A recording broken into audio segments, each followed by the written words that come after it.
I'm kind of the same. So obviously I have a stand-up desk here, and Yeah. whenever I used to work in the office, I mean, I was same thing, right? My goal was up until lunch, stand up the whole day, and at lunch I would sit down. I mean, like we had a huge like cafeteria. Lunch would be brought in for us. Yeah. Well, I guess it still is. I just don't work there or in the office anymore. But Yeah. it'd be like that's my sit down time. And then after that, man, the rest of the day is like, oh man, like I'm sitting. This feels so nice and refreshing, and enjoying my second cup of coffee for the day. It's like, oh, this is really nice. But yeah, I've lost that stand up stamina. It's impressive watching you do it. It's not. I'm envious. Trust me, it's not that impressive. It's just like I think I just get so focused on something that like the rest of my body kind of like goes like I don't pay attention to it because I think I have like a thing where if I just have blinders on, like my wife always tells me like, and that's where I don't know if we talked about this when you and I sat down on your podcast, but I have this huge problem with being present and like really like taking in what's around me because I'm always like just laser focused on either my thought or whatever I'm working on, where the rest of it just kind of like falls apart, and that's why like I end up with these like pains and stuff on my, like I'm sure it's terrible for my knees. Thankfully I'm standing on carpet, so I think that kind of helps because it's like I'm not standing on some sort of like hard surface, but yeah, dude, it's I'm sure I'm gonna pay for it the older I get by not. You can get those like ergonomic mats that are essentially it's like Tempur-Pedic mats that you stand on. Yeah. And I used to, when I was a mechanical electrical engineer, I used to work for a firm where I had to stand up a lot throughout my whole day. I'm constantly moving all over, kind of like how you described working at Tesla. And those mats will save your life. I mean, you can stand on those and you're just comfortable all day standing. It's wild. Yeah. Yeah, it really helps a lot. Did you do it like barefoot or did you have shoes on too? Because I've done it barefoot before on those mats, and I liked it better.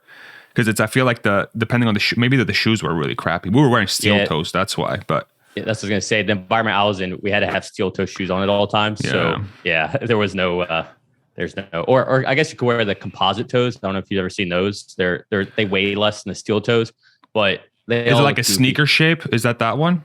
Yeah. Okay. But they look goofy. Yeah, they look weird, right? That's the one thing too. Like when I worked. And they told me like, hey, like you got to wear steel toes. I'm like, yeah, no biggie. But dude, like the first month, like my pinky toes on my feet were destroyed. Yeah. Dude, it was so bad.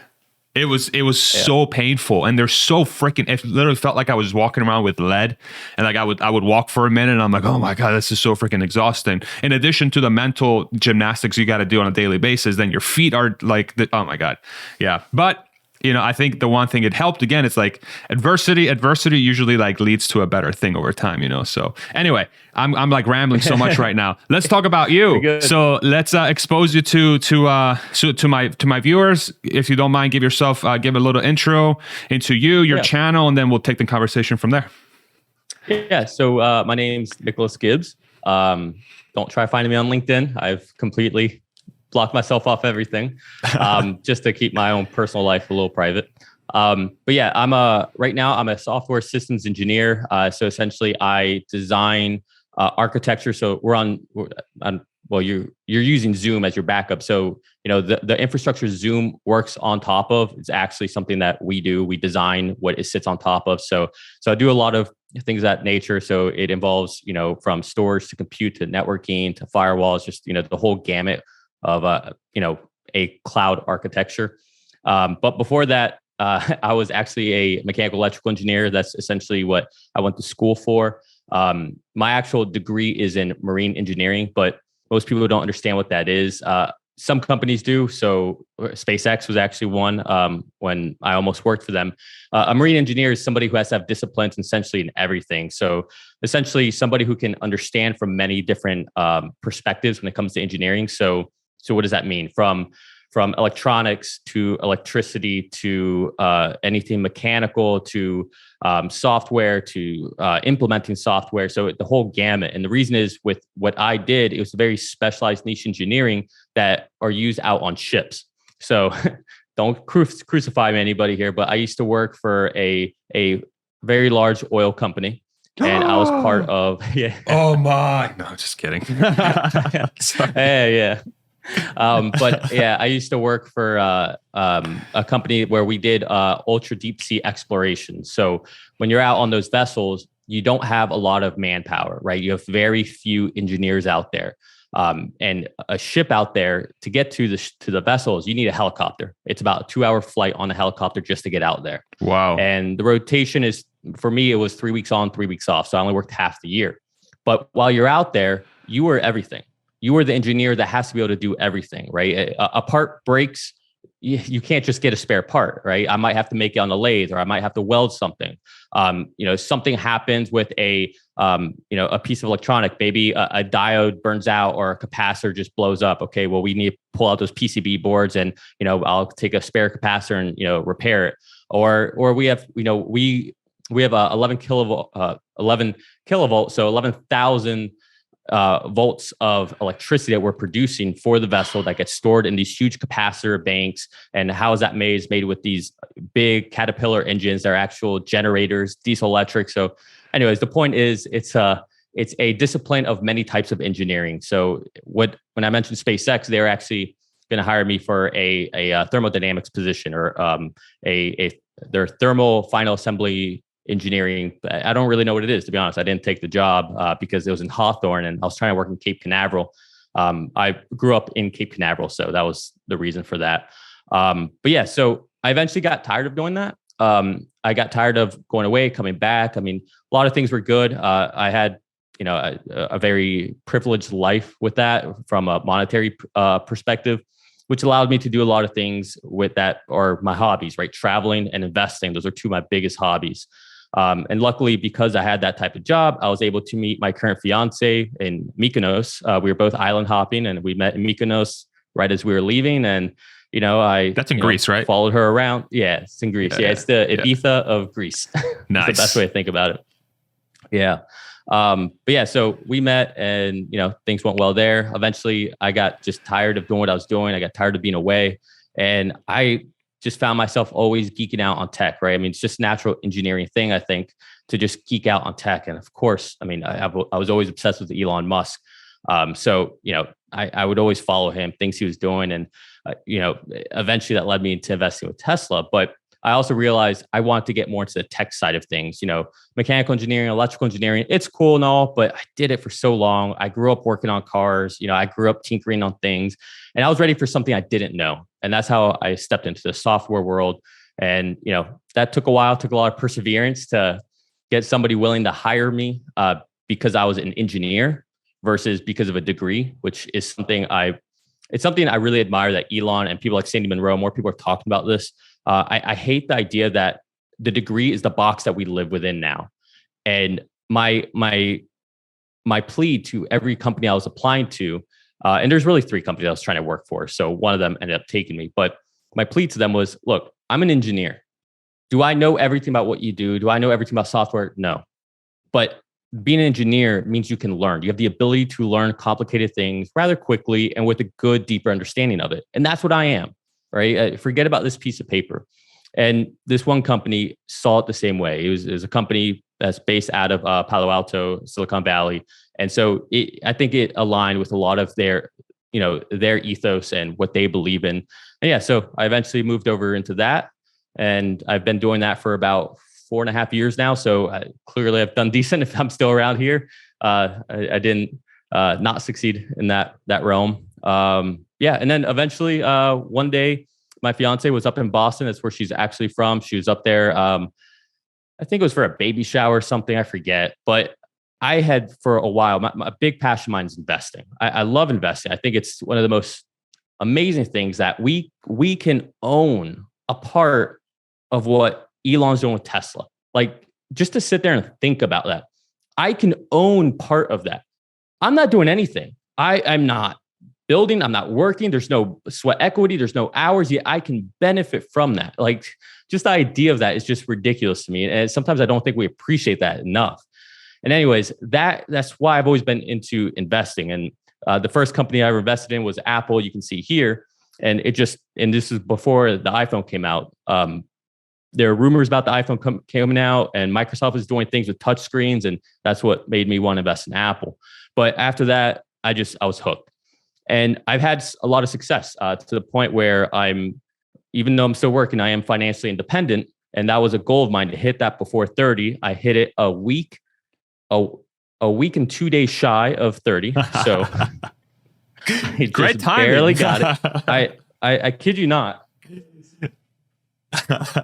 I have right here a little note I wrote to myself. I mean, I don't know if you can see like how beat up this is, but this is a note I wrote back in 2015 with that goal to hit that. And I got the idea from Oprah Winfrey's show with Jim Carrey, where he wrote himself a check and just to manifest. I'm like, you know what? I'm going to do this and see if it works. And coincidence maybe, but it worked. But yeah, so anyway, I decided I want to share a lot of the success I've had with other people. And if nothing else, I thought if I have a family one day and something happens to me, I at least want my kids to have something they can look back and see, okay, how did dad do this? What did dad do that was different? And at least if I put enough videos out there, maybe they can understand the way I was thinking and take the good things, leave out the bad things, and go and do their own thing with it. So yeah, long and short, that's me. That's why I'm here. And yeah, I'll stop talking. What a beautiful story.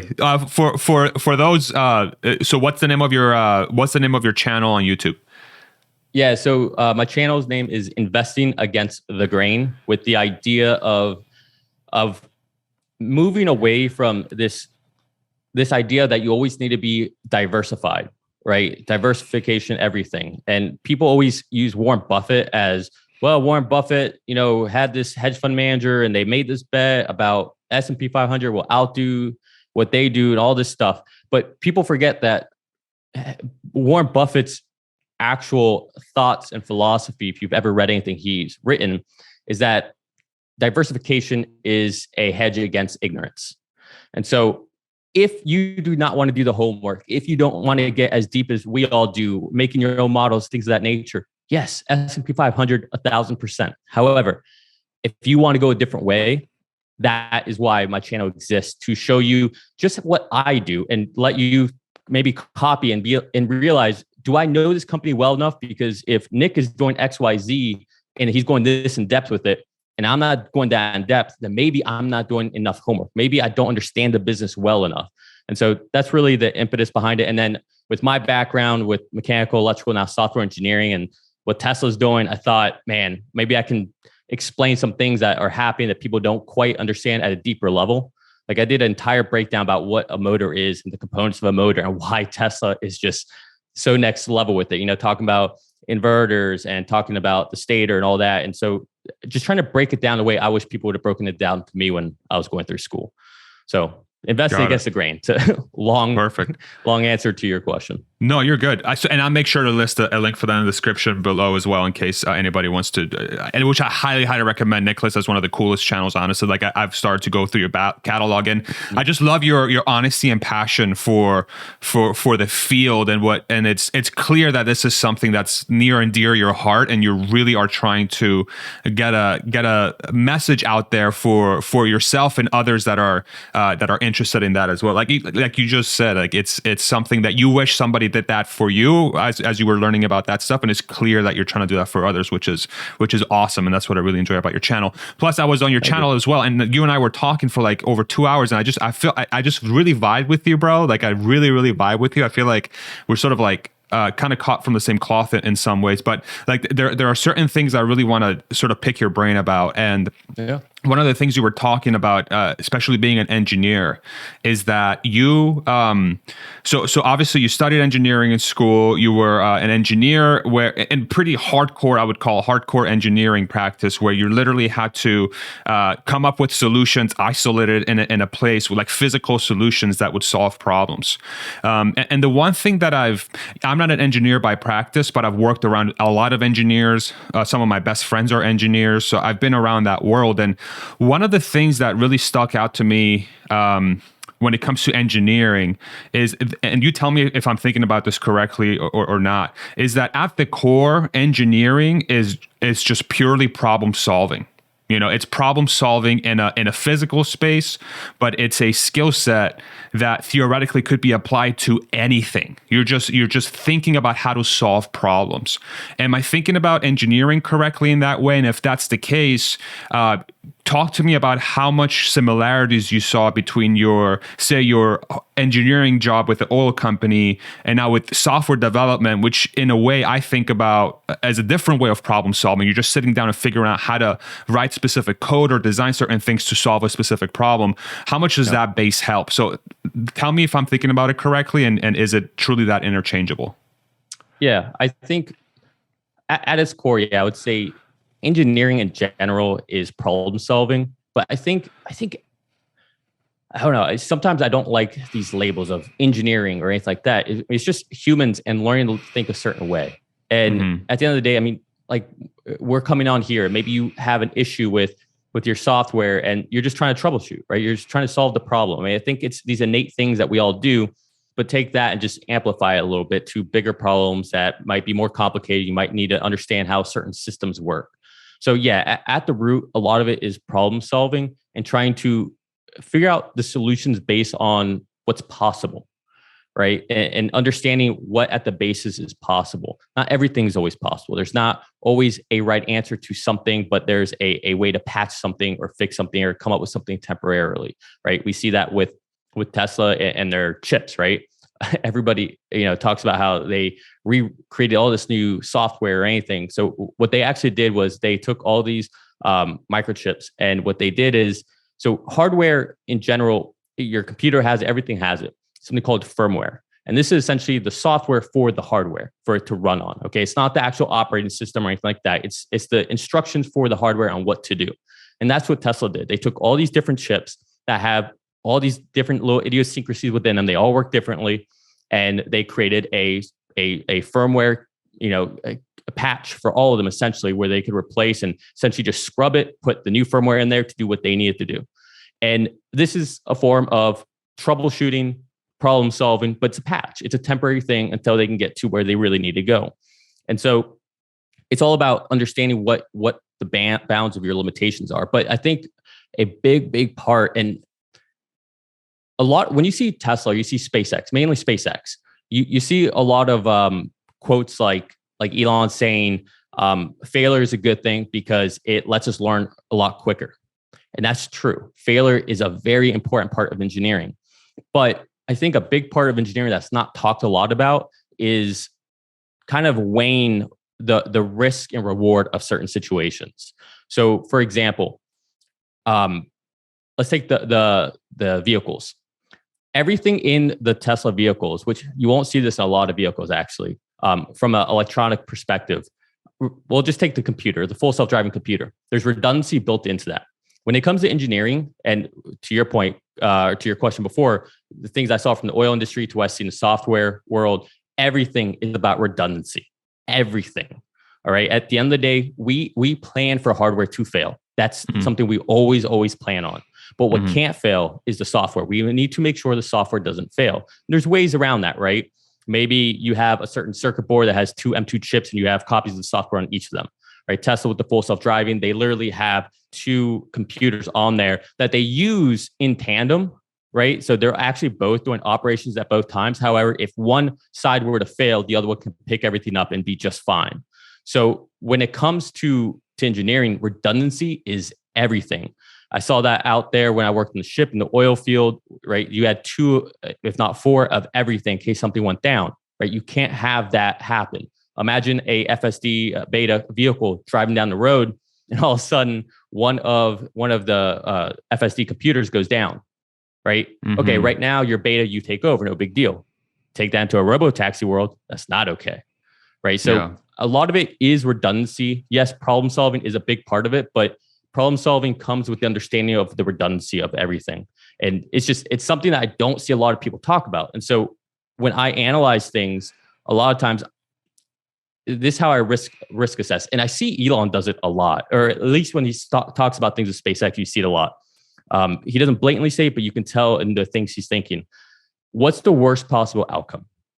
And if that's an outcome I can live with, then let's move on. Even if we anticipate something horrible happening, it's okay because I can live with that outcome, right? Because the benefits outweigh the risk. So in other words, we test out the Raptor, it blows up. Okay, that's fine. It's a controlled environment. The risk, we know where all the debris would fall. or it would just, extinguish itself and, turn into dust essentially. Okay, that is a isolated thing we can work with, and we can be fine with that. But got it. Throw some humans in there, and if those humans die, okay, I can't live with that, right? So that's when, right? I mean, I don't know if you saw the documentary of going back to the moon or space, or I forget what it's called. Not yet. I saw my queue, but I have to check it out. Yeah. You should watch it, but it's a perfect example of that, where they test a mitigation for not having what happened. What was it, in 2003, 2002?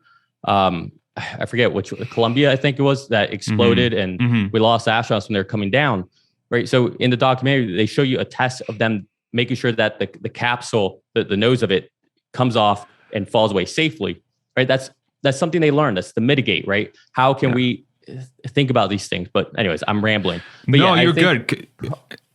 Good. No, I was just saying, problem solving, risk analysis, and understanding what's possible, not possible. I think that's the biggest thing when it comes to engineers, or at least the good engineers. Because if you can't at least figure out what's possible, then you don't know like which way to go, right? You need, I mean, Elon talks about first principles, right? I'm butchering what I'm trying to say, but first principles is the easiest way to think about it, right? Does physics allow it? Does the math allow it? Do our current resources allow it? If so, okay, this is how we can move forward. And to me, that's a better way of saying it than what I've been saying, but it's a beautiful message.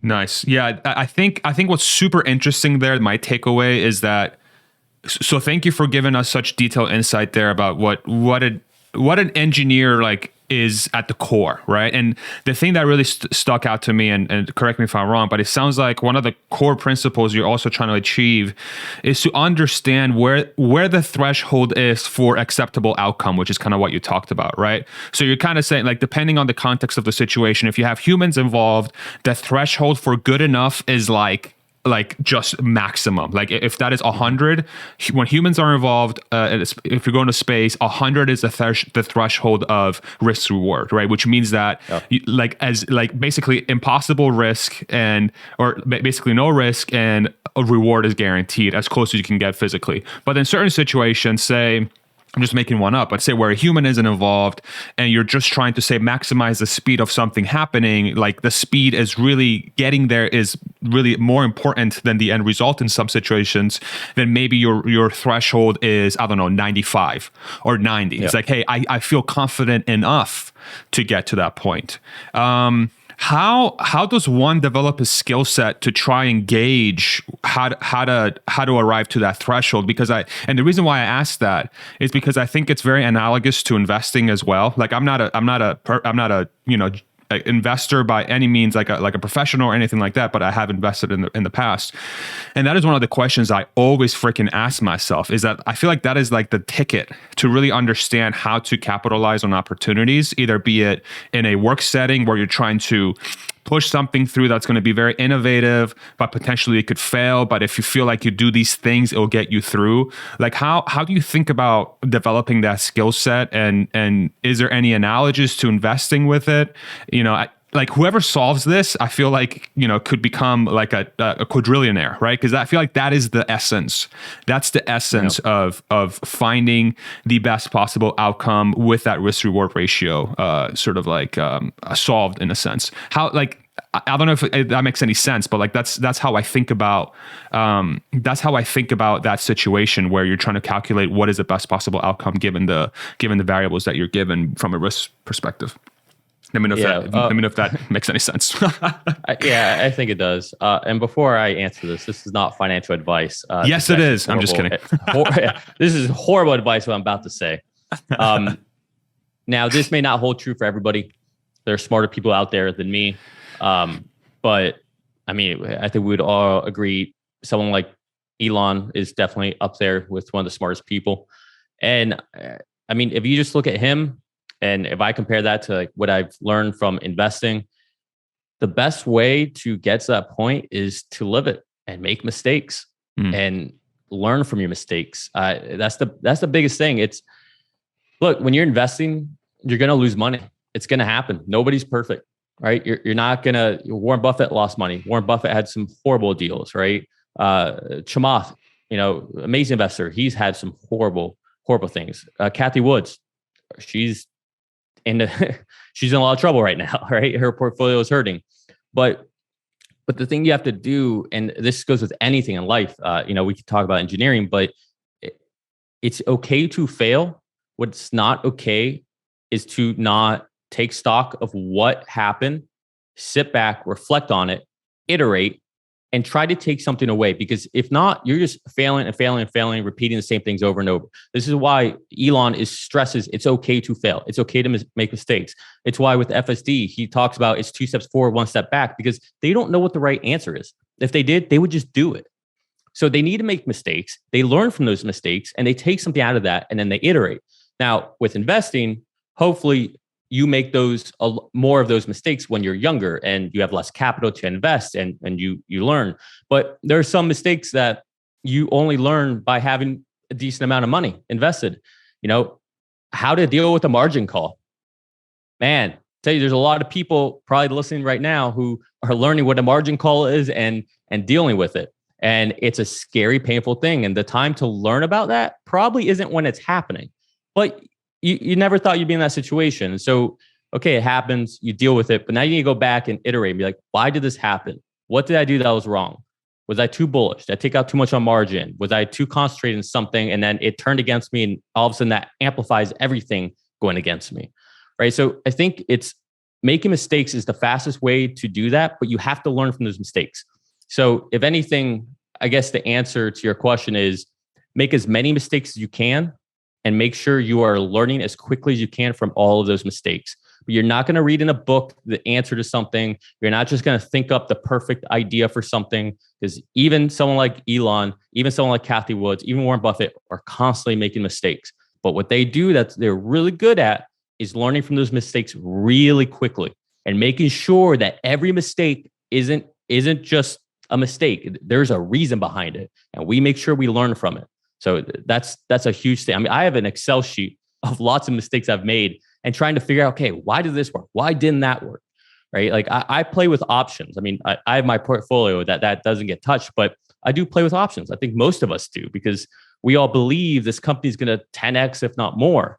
And so it's hard not to be a little bit in options for a lot of us. Yeah. But with that, you're learning, where I think we're all learning right now when it comes to options, and options are fairly new into the industry. So to think there's a wealth of knowledge out there, there's some, right? Unfortunately, Chicken Genius isn't on YouTube anymore, which I wish she would be, but we need to learn from our mistakes. And that I think is the key to life in general. Make mistakes, learn from them as quickly as possible, and make sure you reflect on it. Yeah. I love that answer so much. I think there's this sort of, I don't know if you've experienced this in your life, but from what I see, I think so many people, it kind of goes back to like, it's almost like a microcosm of like what social media is today. Is like people only see the good things, and like say you go on Instagram, I don't know, Dan Bilzerian, pick somebody. I don't even follow him, but just pick him as an example. Everything is like all the successes, all the perfection, all the good things are happening, right? And I'm not using that as an analogy as somebody who knows how to like fail well. All I'm saying is that we get a snippet of the wins, right? Of the perceived wins. But I think when people say, you don't see the work behind the scenes, I think, in my opinion, I think that's what it relates to. It's the failures.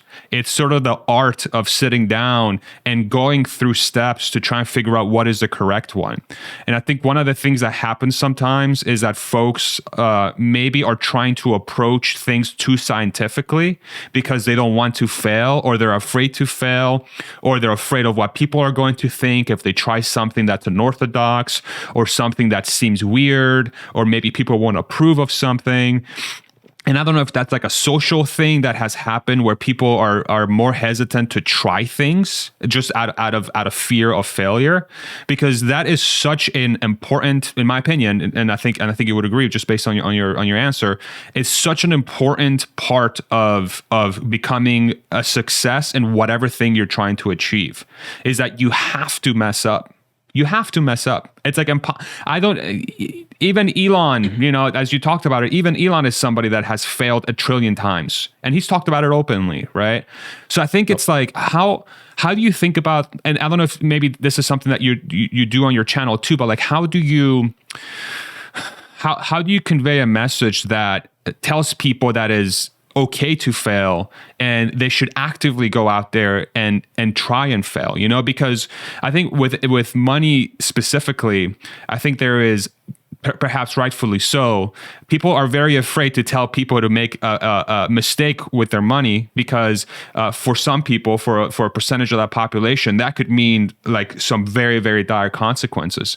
But I don't know how else you get to sort of a position where you have created wealth or have created a situation where you have a lot of freedom from a financial perspective, unless you go and mess some things up. Maybe you get lucky and you hit gold, but like, I feel like that failure is such an important part of that journey. Like, how do you balance that messaging when you're trying to sort of convey that? Or is that something that you don't try to convey? Like, help me think through that a little bit. Yeah, I don't know. I mean, I don't try to, I think, get out any particular message. I just try to talk about me, what I'm doing, and just, I take the, I don't know, kind of Joe Rogan approach, where my channel, mine's just a stream of consciousness. If you want to know what I'm going to talk about on this day, pretty much just see what's going on in the market, see what's going on with Tesla or SpaceX or Elon, or maybe there's just something I've been thinking about for a while. I'm like, I really want to talk about this. But for the most part, I'm just stream of consciousness. So I don't believe in trying to tell anybody how to do anything. Just, hey, I'm one template, Farzad's another template. Dave Lee, Rob Mauer, there are other templates. Watch them, Cheek and Genius, right? And then do with it what you will. But I would encourage people to see. I feel like this is a deep conversation, because I don't think it's very hard. You're almost from a young age, right? We start off in traditional school. Your education was in Spain, so I didn't go to school in Spain, so I don't want to speak to that. But at least in the States, we have very specific ways of teaching, and it's a lot about either failure or success, and that's all we think about. And it's success is great, right? And so, okay, I got an A, it's great, right? And what I've noticed is you start to see these students who are just really good students, and they're used to getting A's, they're used to putting the hard work in. But if they ever fail or stumble on something, it just ruins them. It devastates them, right? They're not used to falling and scraping their knees. And I think our whole education system, our whole adolescence, we grow up kind of this way. There's some things that teach us how to fail, like sports and things like that, but not everybody plays sports. So, that rolls out for 75% of people, 50% of people? I don't know. But we have already this conditioning of it's not okay to fail. And I think what I like about what a lot of people are doing, and honestly, some of these, I have some friends with little kids who are going to different types of schools where they encourage people to fail, right? Like they learn through failure. And so I don't know, it's a tough thing. It's how do you change someone's impression of it? I mean, your example of Instagram is a beautiful one. We see, or scary one. We see these couples on Instagram and they're so perfect. They're amazing. Look at this picture. Oh, look at this video. Look at this vacation they took. And I'm just as guilty of it, right? I put the good stuff out there. I don't put the bad stuff out there. I don't think that's nefarious. It's, you're not trying to air your dirty laundry. Right. But I don't hear enough people talking about, we fought like 3 times on that trip. Yeah, we got over it. And we didn't understand each other. We had different points of views. But no, it wasn't like everything was perfect and magical 24/7. No, right. These are real things. She got annoyed with me. I got mad at her. I burnt this. I messed that up. Like, this is real life. But with relationships, talking those out, having those arguments, understanding their perspective, understanding my perspective, maybe we come to an agreement, or maybe we just both agree, okay, I don't agree with you, but I respect that. You don't agree with me, but you respect that. Can we move on from that? Can we get over this argument or this, confrontation in 5 minutes? Or is it something that ruins our whole day and we hold a grudge on it? Right? I would argue, like with me and my fiance, like we tend to get over arguments or anything within 5 minutes. Yeah. I was like, all right, well, that's it. We're done. Move on. But that is what you need to build, that reputation, those mistakes, those falls, those failures, that scraping your knee on the ground. And I don't know how you teach that to people, because like I was saying, your adolescence, you're taught pass or fail in school, right? And we reward so highly the passing, we don't reward the failures. Yeah. And then when people fail, we don't really pull them aside and be like, okay, why did you fail? What's the why behind this? Where there's way more information in that person failing versus that person passing. That person passing maybe just memorized a couple of things better than he did, or maybe they just cheated. Who knows? Yeah. Right. We don't know, but with that conditioning, and then social media amplifies that as well. So like, we never get out of this. Everything has to be perfect. Don't do anything unless you have all the answers. So it's really tough, but I think the best thing you could do is talk about it.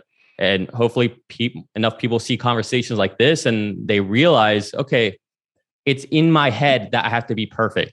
It's in my head I have to look like that. It's in my head that relationship has to be like that. It's in my head that I have to get an A on everything. You know what? Maybe it's more worthwhile you get a C on a test, but you went out and you had this amazing conversation with this older gentleman that inspired you to do something else.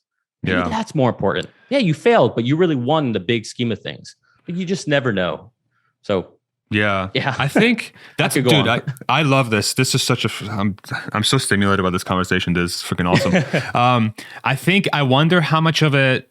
I forget which book I read this in. I think it was Atomic Habits. I forget.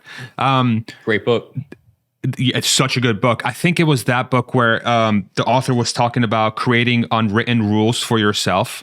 Like you're somehow, I forget if it was that one. Anyway, there was this concept where humans tend to be like really good at sort of creating an unwritten rule for themselves that says, hey, you can't do this, right? You just can't do this, either because of society sort of like molding you to think that way, or as a human being, you just tend to sort of default that way. And I wonder how much of that, hey, I can't, I want to avoid pain. I want to avoid failure. I shouldn't do this because potentially people are going to think this, or my family's not going to approve, or, which I think are valid concerns. But, I think one of the things that, in my opinion, again, nobody follow my advice. This is just what worked for me, is like, unless you have pain in your life, unless you have something that really is a teacher to you, that where you really, something hurt really badly. And like you said, unless you do the work to find out why that happened and then prevent that thing from happening again and iterating on that thing, I feel like that is the only way to really become very impactful in the thing that you're doing. And pain is the best teacher, I think. Pain is the best teacher. You can definitely have mentors, and you can have, I think that's why there's courses out there and there's people that teach things. A lot of them, do good work, but with any sort of like Pareto rule, 80% of those courses ain't going to really teach you the thing that you're looking for. 20% of them might sort of guide you towards the right direction, but ultimately, like, feeling that fire is the ultimate thing that I think ends up teaching you a serious lesson, right? And that avoidance of pain, because that is really just pain. It sucks. Like, no one, I think we're both here saying like, hey, failure is a key way of doing well and like, or achieving goals that you want to achieve. But pardon my French, it fucking sucks. It sucks, and I'm sure everybody has experienced a lot of it in their life, and it's hard to avoid it. But I almost feel like, and this is sort of like where my brain goes, like, I wonder if maybe, like, how does the acceptance of pain, maybe that is the route to maybe have more people comfortable with taking risks, and doing things. And I wonder, in some loose way, like we talked about Elon a little bit here, I wonder if Elon's becoming this sort of person that more and more people are looking to, Model 3 ramp, SpaceX freaking almost going bankrupt, Tesla almost going bankrupt. The guy has been open about his failures. I wonder if subconsciously or either on purpose, that's his way of sort of trying to fix almost that root cause, that first principles thing, where how do we move society forward? We get more people comfortable with pain and failure, because otherwise you can't solve the art of like finding solutions, because it's science, but it's also art, Yeah. I don't know. And half of that, so I think half of it is the pain of the failure, but I think the more important part is the pain on the self-reflection and the iterating. So we'll use relationships, for example.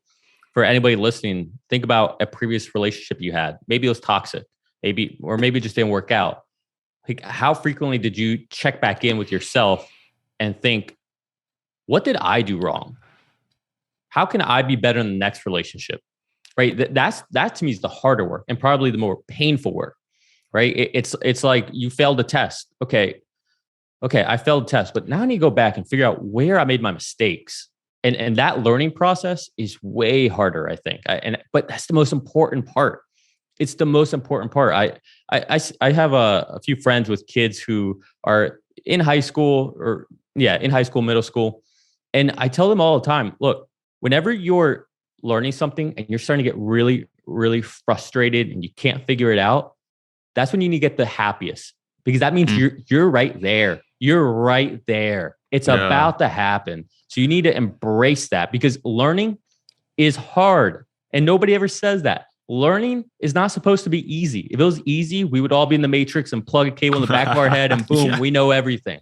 Learning is meant to be hard. We're changing our neurons in our head. We're carving new roadways in our mind. We're changing the way we think about things. I mean, like, think about what's happening when you learn. You're remapping everything in your brain, all that gray matter. It's a heavy thing, but once you understand learning is hard, it's supposed to be hard, then maybe you don't get too scared of when it is hard. You're like, okay, well, this is how it's supposed to be. I expect this to be hard. It's when I jump into the pool and I know it's going to be cold at first, I already expect that. It's not like I'm going to get frustrated when I'm halfway in the water, just walk out. No, I expect this. And I know once I'm in, it feels great. So I think that's the two parts. Yes. Not being scared to fail and have that pain, but then making sure that, okay, you don't just get up and walk away. No, stop, reflect, learn, iterate, move on. And I think that's what Tesla and SpaceX do so well. At least from outside. I mean, you work there. I don't know. So you tell me. It's true. It's 100% true. And the other thing with that too is, and this is where I've been thinking about this so much lately. So Tesla, SpaceX, Elon and his companies are thought of as like almost like engineering marvels on, obviously, but it's almost like my perception of what people perceive the companies to be are these wonders of a scientific approach. That's how I think about it. Like, oh, they must be this good because they are just very good, like extremely good at using the laws of physics and scientific approach and data to make every single decision possible. That's my perception of how people perceive those companies. But really, the more I think about it is the reason why they're so successful is because either on purpose or by accident, they are figuring out the art of how to make stuff happen. And the reason why I say the art is because it's the fuck it, let's just do this. Let's just try it. Who knows what's going to end up here? Who knows what the end result's going to be? Yeah. And I'm not discounting their engineering prowess. Of course, they're brilliant engineers in that company and they're very, very good at utilizing data to solve problems. But I think the key distinction here is that the data is not telling them the answer. The data is sort of a guide towards what direction is likely to be the one that's going to be the ultimate goal. And then the art is sitting down and then trying stuff out. And then trying stuff out to see if a solution is going to come forward that's going to show itself, And it's sort of when I think about like the pain and the failure and things that can go wrong, that's going to hurt, that you have to learn from. It's from that art process. It's from that process of the art of getting to the end result is that iteration has to happen, And I don't think we're really going to get to a point where we're going to really know what the right solution is or what the right path is until we literally have AI building things. Because AI is going to be the only thing that's going to know what the answer is before the answer gets put in place, because it's just going to know what the right thing is, what the ultimate most efficient solution's going to be, and the AI is just going to make it happen. Humans we just can't. I just don't know how we can do that. I have no idea how we can do that. I can't tell you how many times, I don't know if you've seen this in your job, and I would love to hear about this in your previous work. I can't tell you how many times, and I'm not shitting on these people, these are great people, people would come through and be like, this data is saying this, and it has been done this way before, and this is what the data says, and this is what the tool says. This is the correct solution. We shouldn't try anything else. We should put this forward. And 99 out of 100 times, it's by far the most suboptimal solution there is out there, because we're not reading the data correctly, or there's something in the data that's not showing itself to be the actual, something's messing it up, right? I don't know if you saw this in your previous life, but I feel like there's, I don't know, like I just keep going back to that like art thing. It's like I feel like life and problem solving and things like to make stuff happen, as much as Elon gets a sort of a really good rep for being a brilliant engineer, like I view him more as an artist more than anything, because he's just mastered that side of failure. You know, that he's mastered that side of like, let's figure out how to solve problems. I don't know. I might be thinking about it incorrectly, but yeah. So a lot there.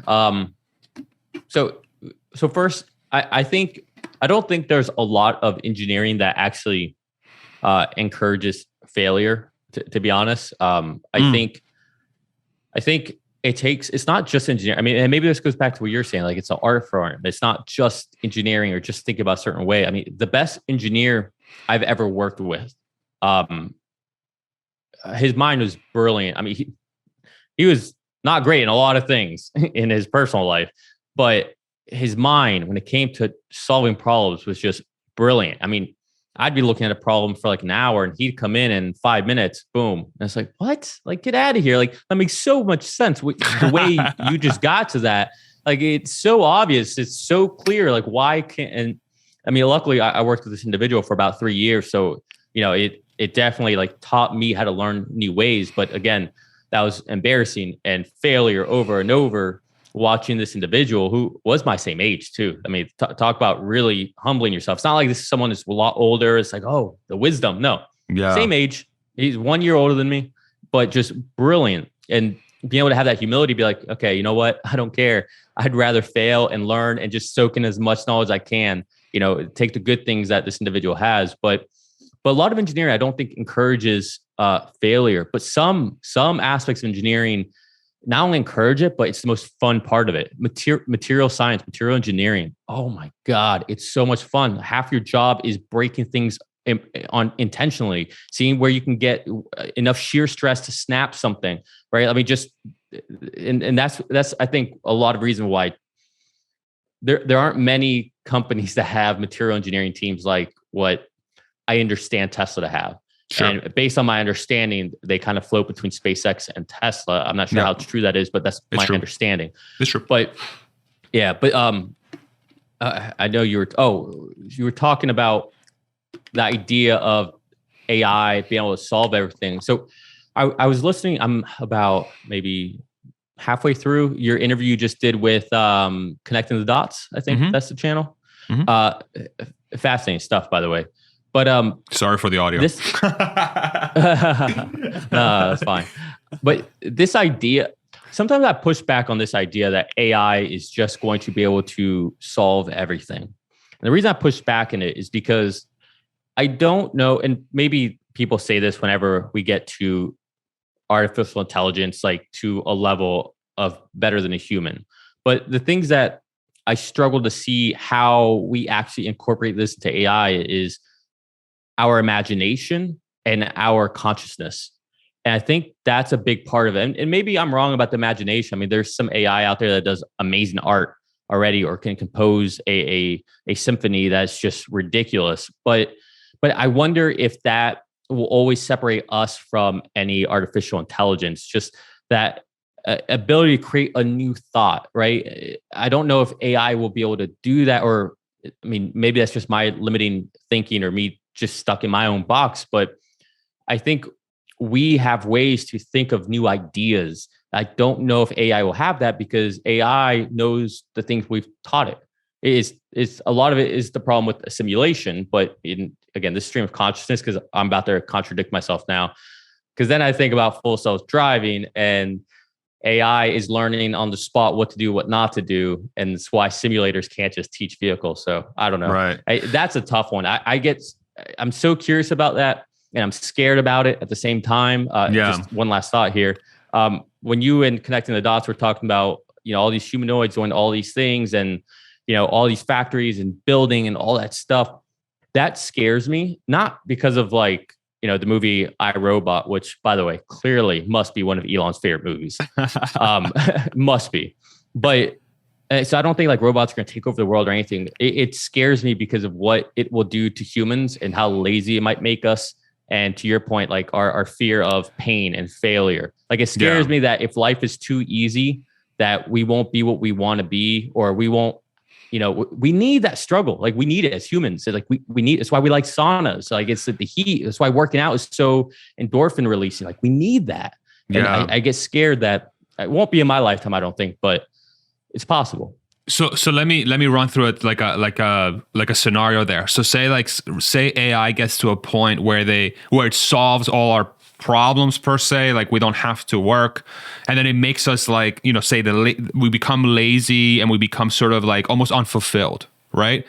Is that the struggle and pain and failure that the species has to go through in order to come out of the other side and be one with AI and live our most the ultimate life that a human can live? Like, is there going to be like this transition where, and this is going to be the dumbest graph of all time, but like say as AI gets better, you solve a bunch of problems, humans become way more efficient, and then everything's solved, and then the human spirit, let's just call it the human spirit, the will to be a human and really maximize our potential, freaking like goes to zero, right? And then once it goes to zero, we go through some crazy, insane carnage of like just humanity almost goes extinct because of it. I don't even know how to think about this, but then that is the pain that humanity has to go through in order to come out of the other side and get to like 1,000. You know what I'm saying? Does that make any sense? Like I wonder if that is the ultimate outcome. Is like AI comes, solves everything. Humanity doesn't know what to do with itself. There is mass anxiety, depression. Who knows? There's like crazy suicides because people like just are not fulfilled, and it gets really freaking dark. And this is a really dark thought. And apologies for people that this might be uncomfortable, but this is how my brain works, and I'm really sorry. But like we have to go through that to come out of it on the other side. And this is something that I've been thinking about too, because I'm with you. Like I don't know, dude. Like AI is scary. Like it sounds incredible on paper, and it will definitely be incredible for some sort of percentage of the population. But then, is it going to be incredible for 100% of the population, or is it going to be incredible for 1% of the population? Yeah, I think if I was a betting man, which I am a betting man actually. I don't know why everyone says you're an investor after all. No, I'm just kidding. Yeah. I would wager that our evolution with AI, with humanoids, things of that nature, would be a lot more symbiotic, and that the humanoids would be more so just advanced robots, not that they would, have this own intelligence of themselves, right? They know how to do certain things that are very human-like, but I don't think they ever get to a point of actual consciousness. And what I could see more is us merging with it, right? You lose an eye, you get a robotic eye that can do cool things. Or maybe you intentionally decide to switch your eyes out for certain, it sounds very Black Mirror-ish, but I see us being more, having synergies with technology and robotics and AI in that sense. And maybe to quote Elon, right, to help alleviate this bandwidth limitation of using, our meat sticks to do stuff, and where we can just know things immediately. I don't know. I think the idea of consciousness can be very hard to solve, but I think this symbiotic relationship with AI and robots will allow us to do certain things, like have breakthroughs to be able to go to Mars or go and be, spacefaring, species. I think it's more likely that happens than this, we have these robots that do everything for us, and we don't have to move, and we sit in these chairs and we just go around watching TV and eating, like Wall-E style. Yeah, exactly. Yeah. Like I don't think that will happen. I think we'll just more so embed ourselves with it. At least I hope so. That'd be a lot cooler, I think. So do you define consciousness as that ability of like self problem solving and like be able to like do that art side of what a human is, essentially, like whatever the analog is for AI? Is that how you define consciousness? I don't know what I define consciousness as, to be honest. I think consciousness, it's whatever it is, it's this thing that I think is not quantifiable, and it's what separates us from all other living things on this earth. It's what allows us to, I don't know, have, I don't want to say empathy, because I think animals can have empathy, but I don't know. There's just this other level. I mean, it's probably because I am a human, so I don't understand what I don't understand, right? Like a dog probably doesn't understand what we're doing here. It doesn't understand a TV's on, because it's only so finite way it can understand. So me being a human, I can probably only understand so much or put into words what I think consciousness could be. But there's something different in us than there is in a dog or a lion or a chimpanzee, or there's something different. And that delta of whatever that is, and I don't think it's just a size of your brain or I mean, I don't know. It's hard. There's something there.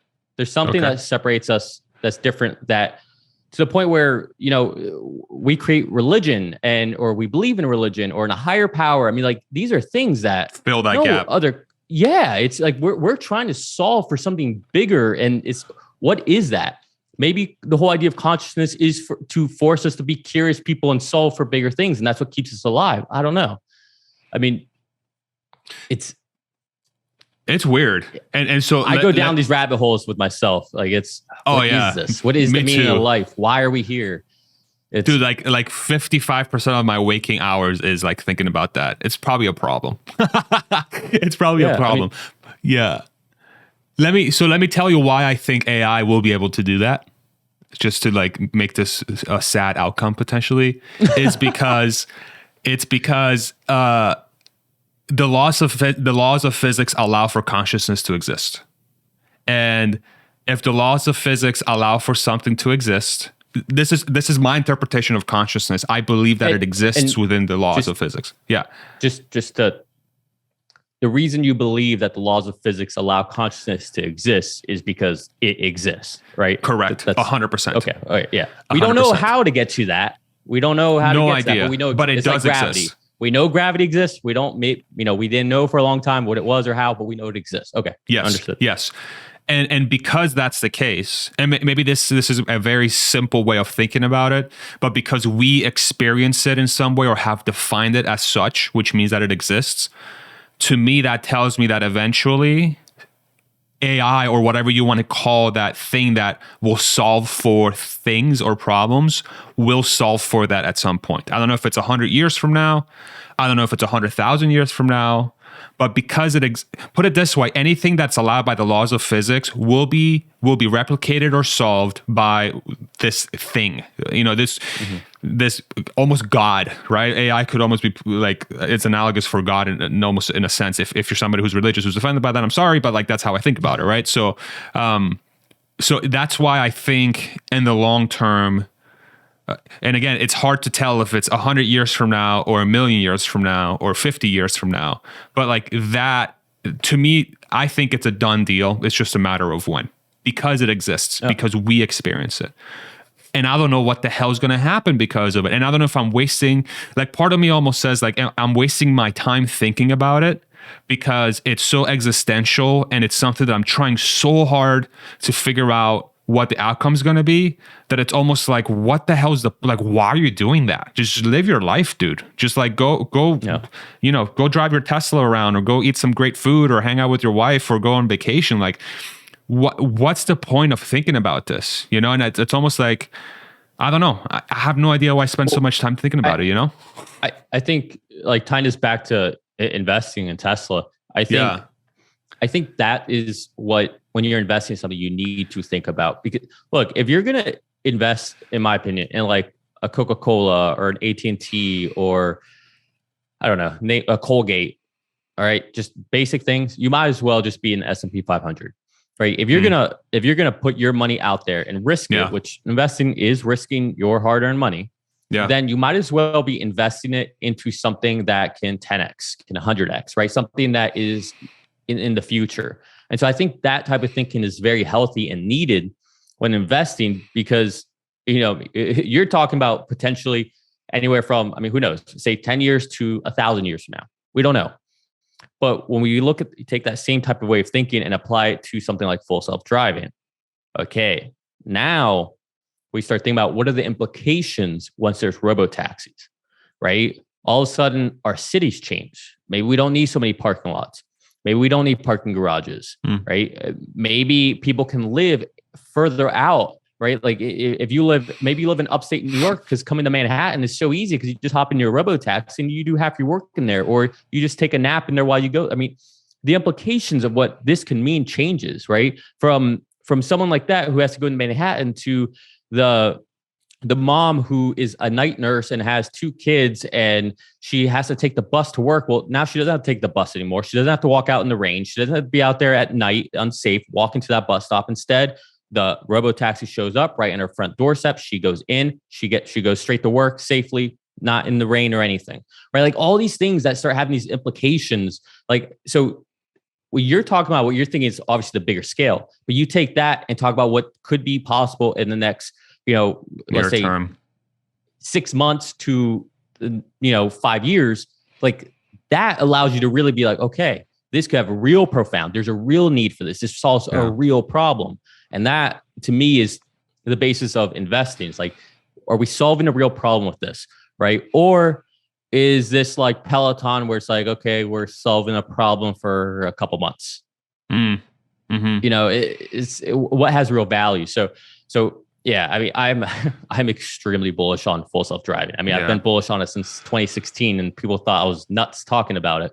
But same. I think it's profound. It's extremely profound. Same, dude. That conversation we had, that sort of towards the end, where we talked about the, what's the likelihood that full self-driving's done, that conversation, dude, thank you so much for giving me that forum, because it gave me the idea for that, one of my videos I published on Friday last week. Like the whole, why full self-driving is, dude, like that was you. Thank you. That was the conversation we had, sort of sparked my mind. Go ahead. I was watching that video and I was going to say something else you could add to your thesis about it being done could be the fact that now Elon is talking about Master Plan Part 3. Master Plan Part 2 isn't technically done yet, but why would he go to 3 unless very true he felt like it's almost, I mean, right? It doesn't have to be fully done, but it's like, okay, it's very clear we're about to be done with this. Like it's time to start planning for the next evolution. Very true. Like that's like, I've been wondering about that for a while. It's like, okay, I get, you want to have your next goal before your current goal is over, right? Like when it's almost there, but from a master plan point of view, like we don't know everything that's happening internally, right? We don't know the actual rate. I don't even think a lot of Tesla employees know, right? I mean, obviously the FSD team does, and they, it seems like stuff like that kind of stays a little tight knit. It does. But so there's something there.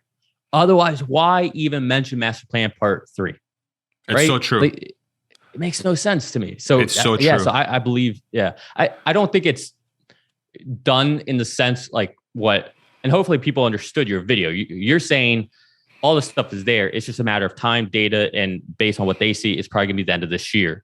Doesn't mean it's done and they're just keeping it from us. Right. It's like there's still work to be done, but it's right there. Right. Yeah. I mean, it all just kind of adds up. I 100% agree with you. And I really hope you're right. No, I think that's a phenomenally good point. And I mean, if you think about like Master Plan Part 2 was released in 2016, I believe. Was it? 2016, I think it was 2016. Let me just verify this. Elon Musk Master Plan Part 2. I'm not that big of a fanboy. I don't even know this off the top of my head. So 2016, July 20th, 2016. Model 3 ramp wasn't even really 19? starting, So that's like another thing right there. Like Master Plan Part 2 came out basically a day or a few weeks or months before the ramp of Model 3 actually started and actually became a product. So like the fact that you say that actually makes a ton of sense, because he's done this before. Master Plan Part 3 came out, and so the pieces of Master Plan Part 3 are what? So Master Plan Part 2, what did I close my freaking screen? Tesla. So the pieces of master plan part 2 are integrate energy generation and storage, done. Expand to cover the major forms of terrestrial transport. This is Cybertruck. Yeah. And then you got Model 2. Yeah, or whatever. Semi, exactly. Autonomy, about to be done. Sharing, linked right next to autonomy. And yeah, that's about it. So I think that makes a ton of sense, dude. I really do. Yeah. And I think more than ever, I think this is what they've been doing in China. I mean, in China, they hired a design team, and everybody was thinking, okay, the Model 2 or the $25,000 vehicle, whatever you want to call it. Everybody was saying that, okay, they're going to make one for Europe and one for China, one for the States. And that's why they hired that team in China. But the more and more you think about it, the more and more it makes sense. The China design team has probably been working on this Robotaxi.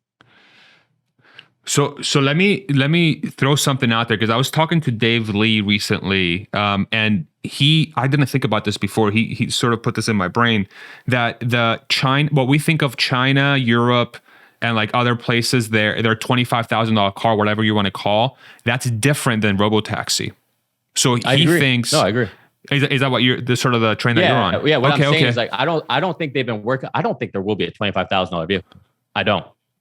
Okay. I don't think they will ever make one. I think the idea of robotaxis will make it'll be so cheap to use a robotaxi versus paying $25,000 for a vehicle. Yeah. And Tesla will be able to make so much more revenue doing that. Why would they bother? If anything, it makes more sense to make the Model 3 or Model Y drop down into those categories, right? Over time with efficiency, right? You can just drop those vehicles to be into that type of category of cost. But I think the Robotaxi is going. I mean, Elon even said, like, we're not even working on it on $25,000 vehicle. I don't think that we're going to have that. The people who would be in that marketplace for $20,000 to $25,000 vehicle, I think it'll be to a point where you might as well just hail a Robotaxi. Like, just do that. It's cheaper, and you don't have to worry about maintenance. You don't have to pay for insurance. It's there whenever you need it. It's not there when you don't need it. You don't have to have a garage. You don't have to worry about a place to charge it. I mean, it just goes on and on. And the majority of people who are in those low price points are renting an apartment or just out of college or just don't have need for this. I could be wrong, but I don't know if I see the need if robotaxis really become a thing.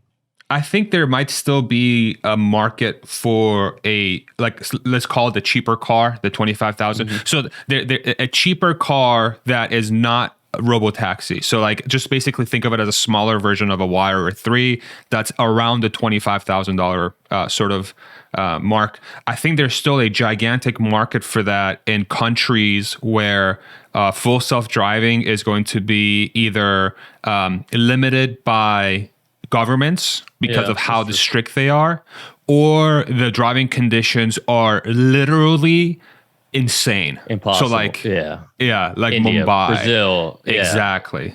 Iran, I've been to Iran anything in twice. South America.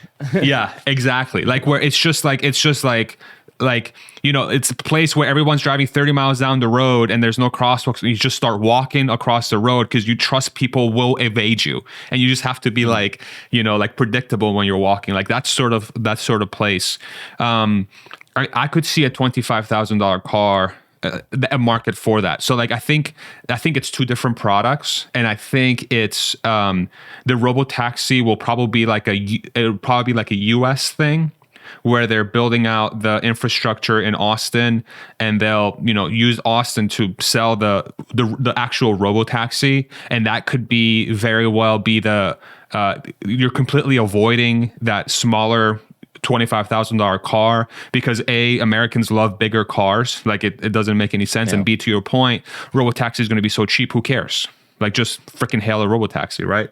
But like China, Europe, India, South America, like if you really are trying to push the advent of sustainable vehicles as much as possible, you still want to create some sort of a product that will allow you to do that. And I wonder, when Elon said like they're not working on a $25,000 car, I wonder if that was more like right now, or maybe he was saying that from the context of the United States market.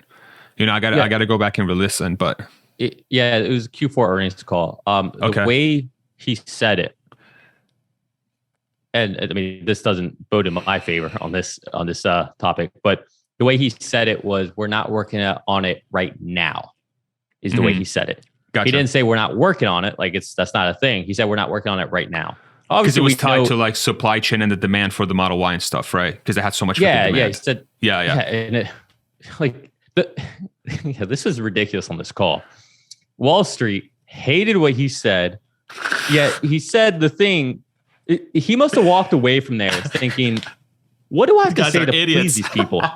Like, what do I have to say to please them?"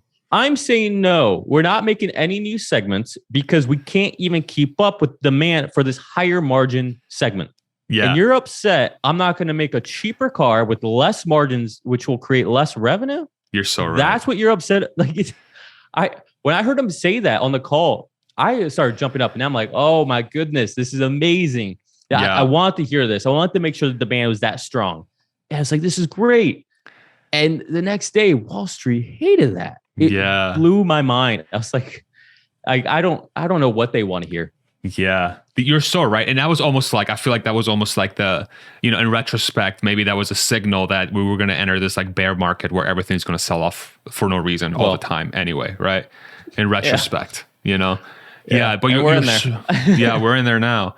We're in there now for sure. Like, you're so right though. Like, that makes so much sense that it's, like, you couldn't have conveyed a more bullish statement.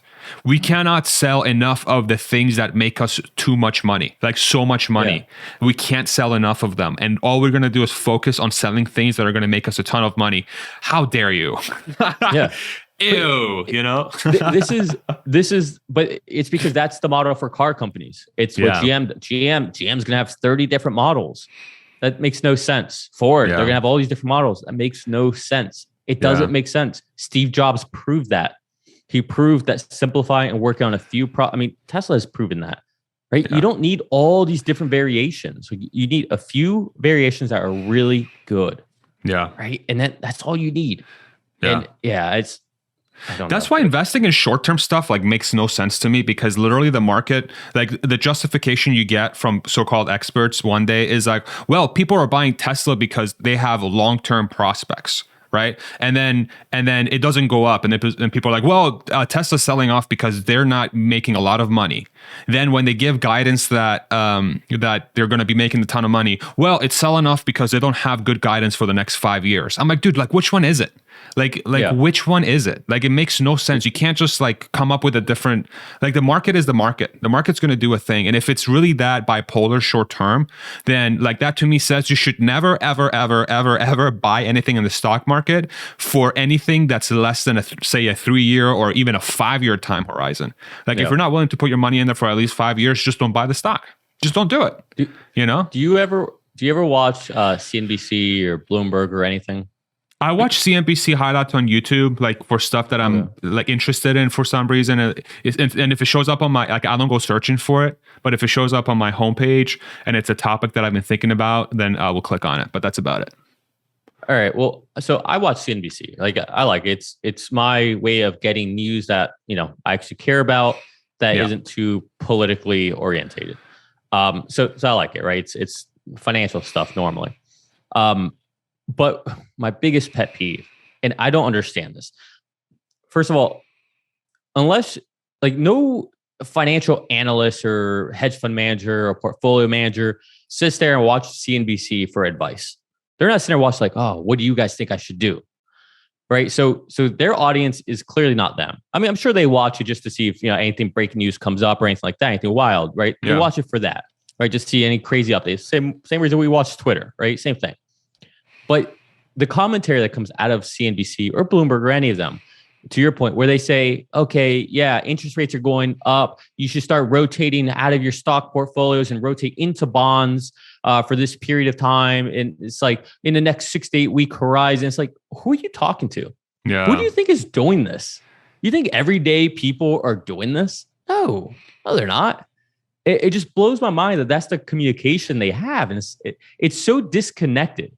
Like that, and that's the worst advice you could have. Yeah. That's been proven over and over by Warren Buffett, by Chamath, by all these great investors. It's been proven by Elon, right? Like the only public companies he has are the ones he owns, and all he does is hold it. Like it's been proven over time, going in and out, making all these moves. The more you touch your money, the worse you do. Yeah. Right? This has been proven, but yeah, I don't know. The advice, it just blows my mind how bad it is, and I don't know who their audience is. Maybe they do have an audience. I'm just not aware of it, but it's crazy to me. Yeah, it's like I feel like humans are always like they're always, and this kind of like circles back to our conversation around thinking about like, like why are we alive? Like humans are constantly in search for an answer for things they don't understand. Yes. Or they want to like explain. So perhaps that's the sort of like at the core.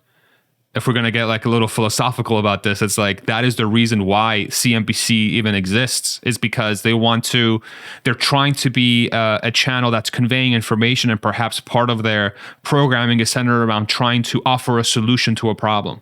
They're trying to say, hey, this is what's happening, while they say, hey, like, don't listen to us. And we say this too, like, don't listen to us, this is just what I think. So it's like that sort of that very innate human sort of pursuit for the answer, for the truth, for the thing that is actually causing this thing to happen. It's got to be that. It has to be that. Hey, not to get off this topic, but I have a question for you. I was watching a interview with Joe Justice recently, and he talked about how at Tesla, and he called it out. He saw something at Giga Berlin. But he talked about using DSM, digital self-management, at Tesla. Do you know anything about that? Or did you guys use any kind of digital self-management? So the way, just to make sure we're both speaking the same language here. So digital self-management basically means some sort of software that points out the things that are wrong with something, and it guides you towards a solution, right? Yeah, like the example he was using at Giga Berlin, you could see it on the screen where it was essentially as the car was going through the final inspection, where the software is pinpointing out, flaws in the paint. And then that way the human knows where to look at to see, is this something real to see a human eye or not, instead of the human having to go every square inch around a car. Right. So this software would do that for them. And they like, okay, focus here, anything. Okay, good. Move on. Yeah. So I can tell you, I mean, I wasn't in manufacturing, but I can very much tell you that in the realm. So when I worked at Tesla, I was a program manager, but essentially I had a team of folks where we used data analytic tools. So basically like a business intelligence suite, like, or dashboarding tools like Tableau and SQL and all that stuff. We would use data. A lot of our job and my team's work was creating tools where data would highlight something that's going wrong and then ping the people responsible to go diagnose what was going on. So it wasn't but it was super granular. It was very granular and I'm trying to be careful what I say because I still have an NDA, so I want to be very careful how I say this. But I don't think they'll care. And if they do, sorry, but I want to come on the channel. Yeah, yeah. Elon, come on. Elon's lawyers. Yeah, let's come on. Yeah. But it was the way we had it so that the answer was obvious was that we were super granular about that point of failure. And that's one thing that I learned sort of my time at Tesla is that you can become, the more data points you have that you can rely on, the more granular you can get about the failure point, to the point where you eliminate the broad nature of that failure. And you can pinpoint directly onto the thing that's going wrong. Like say in a process of say a warehouse, for example, the outbound process consists of generating a pick label. It consists of receiving the orders, queuing the orders that are meant to go out that day, releasing those orders, assigning a picker to it. The picker grabs the right equipment. The equipment goes and gets the product. The product is moved to the outbound floor. The product is then QA'd. The product is then packaged and put into a box. The box is staged. And then the stage box goes into a truck. And there's some sort of like sub steps within those things that occur in those processes, right? So then my team would sit down and we would try to figure out how do we create tools. And this is just one of a million things that we did, but that was one of the responsibilities we had that we came up with was, how do we create data tools and data visualizations that allow us to really pinpoint directly a point of failure in that chain that's going to remove any doubt as to what's wrong. And then the human would go in and they would verify that's the case. And we had basically 100% success rate, essentially, once we developed it fully and we knew what it was. So I don't know if that's I don't know if you would consider that as digital self-management, but we did invest a lot of time in utilizing data and in this case, like a visual thing where it tells you that things are wrong is essentially that. You're just using data from a camera that tells you where the things are wrong. For us, we were using data in software that did that. But I think I don't know if that's super rare. I think some companies do that. It's just I think the granularity of our approach was perhaps what set us apart and why we were, and the team that we built around it and the importance of that process, I think what sort of sets Tesla apart, because that becomes paramount. Like that becomes paramount, and you create a leadership structure and an accountability structure where if you ignore that step, like we're going to, like, it's punishable. Like, hey, dude, like this is part of the job. Like you can't just ignore this. And if you do, you get written up or whatever the step is for that. So perhaps that's what sets us apart from other folks, or set them apart from other folks. But if that's DSM, then yes, we did. But I wasn't super exposed to the manufacturing side. But we built those tools for service, and it was a game changer. It really was. Yeah, that's fascinating. Yeah. So when Joe just was talking about this, I start to really find it interesting because I've worked at a lot of companies now, and it seems like the company I work for now is definitely, and it's probably the Silicon Valley culture, is definitely is the only company I've ever worked for where they were very proactive at creating internal new software to try to have better processes, right? Yeah. Or, I mean, for example, like let's say, you're using Salesforce. All right, well, can we find, maybe we won't be as great as Salesforce is for every single person, but maybe, I'm not a big Salesforce fan. Same. But maybe 90% of the value for 5% of the cost. Yeah, it's like, do I need everything? Or can I make it very nuanced, specific for what we do, right? Because if I can do that, then it's going to be a much more valuable tool. And the company I work at, I mean, we build a lot of these tools internally that are specific towards what we do and our workflows.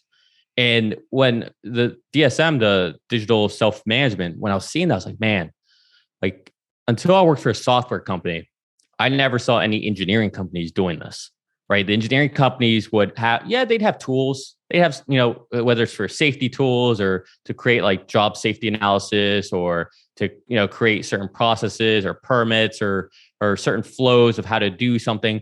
But once that's in place, all right, well, this is our procedure, learn our procedure. That's it. Yeah. Like there's no iterating on the procedure. If you were to sit there and think like, hey, what if we did it like this? Like I remember at one point, like there's like to do a really big working out on these vessels, you're sitting there on a ticking time bomb. That's what you're doing, right? You're literally on a bomb.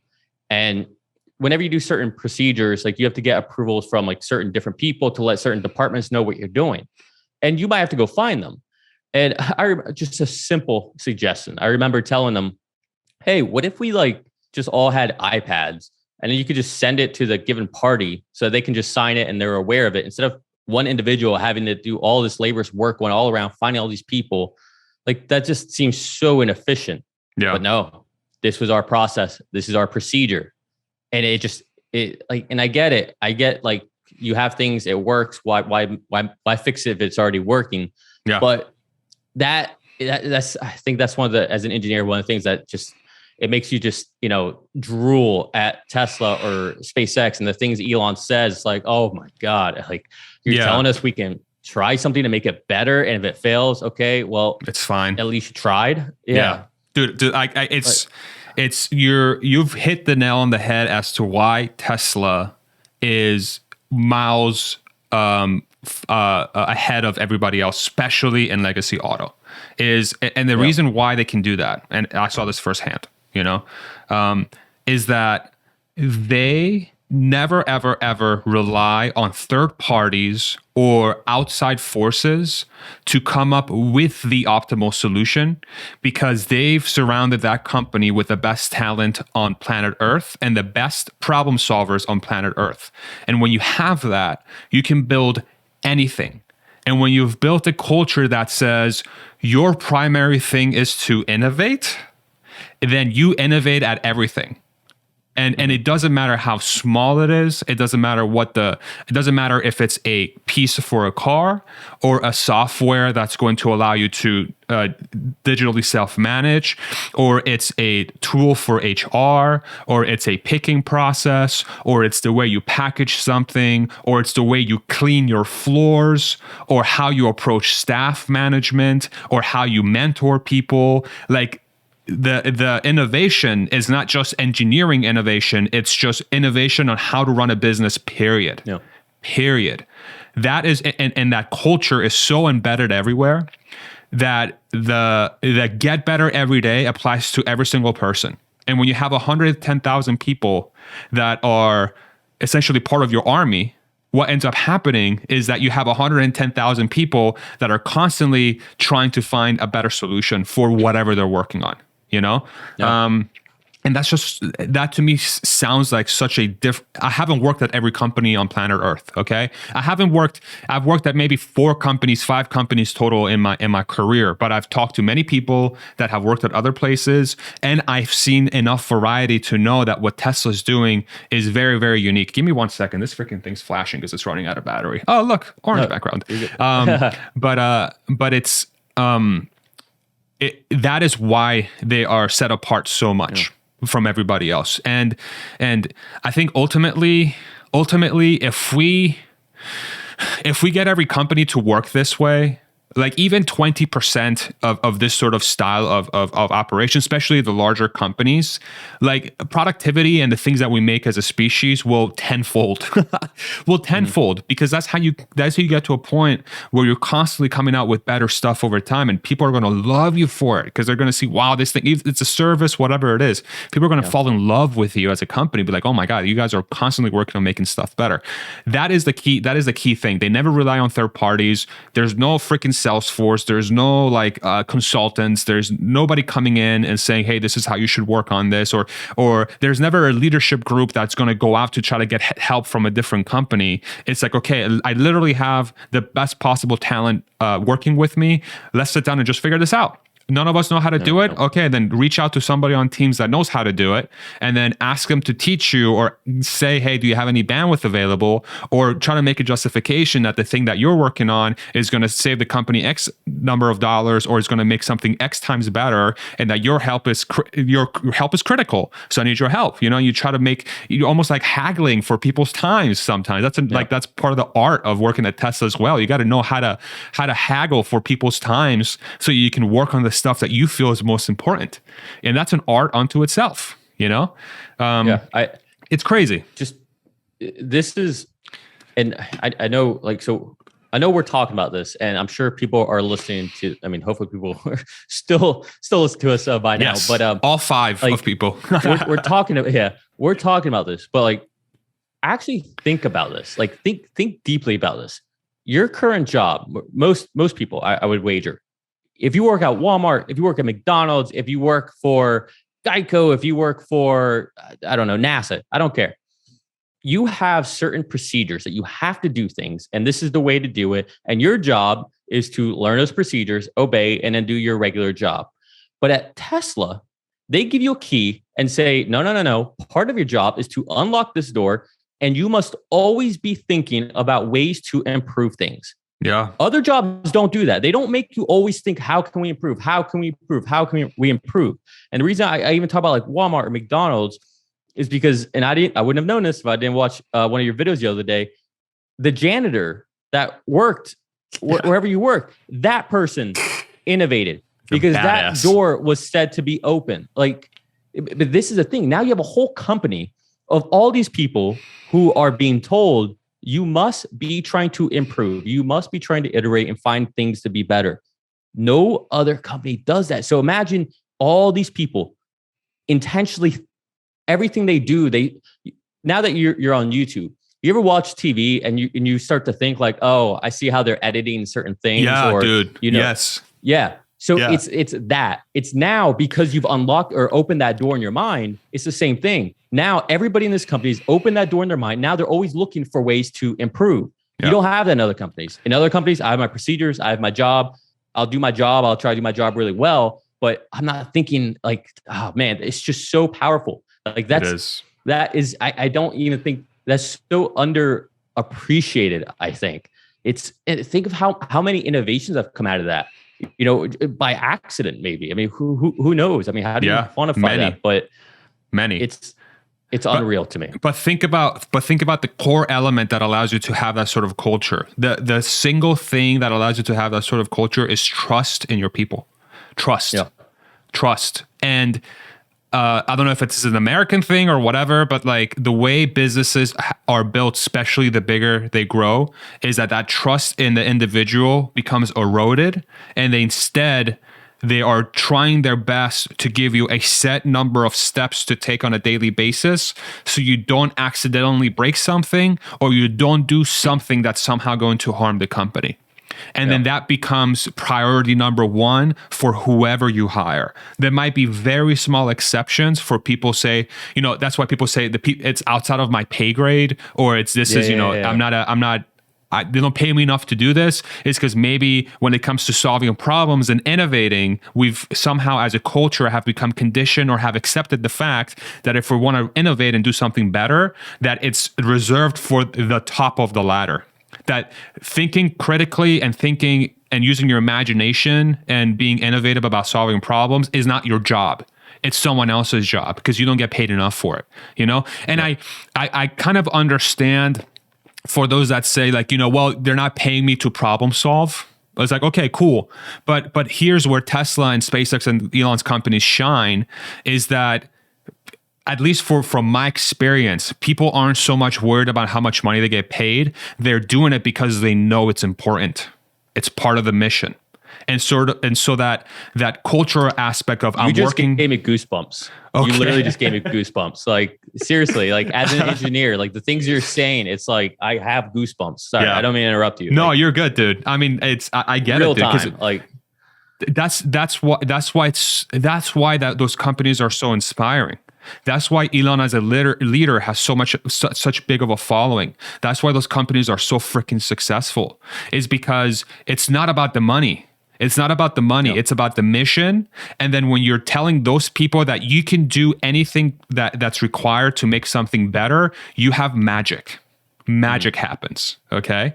And it's simple. It's such a simple formula, but it requires trust, and it requires your company to be very honest about having a mission that's important. And the leadership have to walk the walk. They can't just talk the talk. So if I were to give advice to companies to become like a Tesla, that's it. Set a mission that's actually important for humanity. Walk the walk as you talk it, okay? And then enable your people, trust everyone you hire, and you ask them to get better every single day, and you hold them accountable to it. And then you'll have the company. Your company will have magic happen, okay? But that's so much harder said than done, especially as you grow. It's scary. It's scary because it goes back to what we were talking about before. There's a chance for failure. Exactly. We don't like to fail. Exactly. Right? So exactly. So I just pulled up a tweet from Elon where very interesting to hear the replies on this tweet, but I'm curious to hear your interpretation of or your thoughts on it. Okay. He said, I strongly believe that all managers in a technical area must be technically excellent. Managers in software must write great software, or it's like being a cavalry captain who can't ride a horse.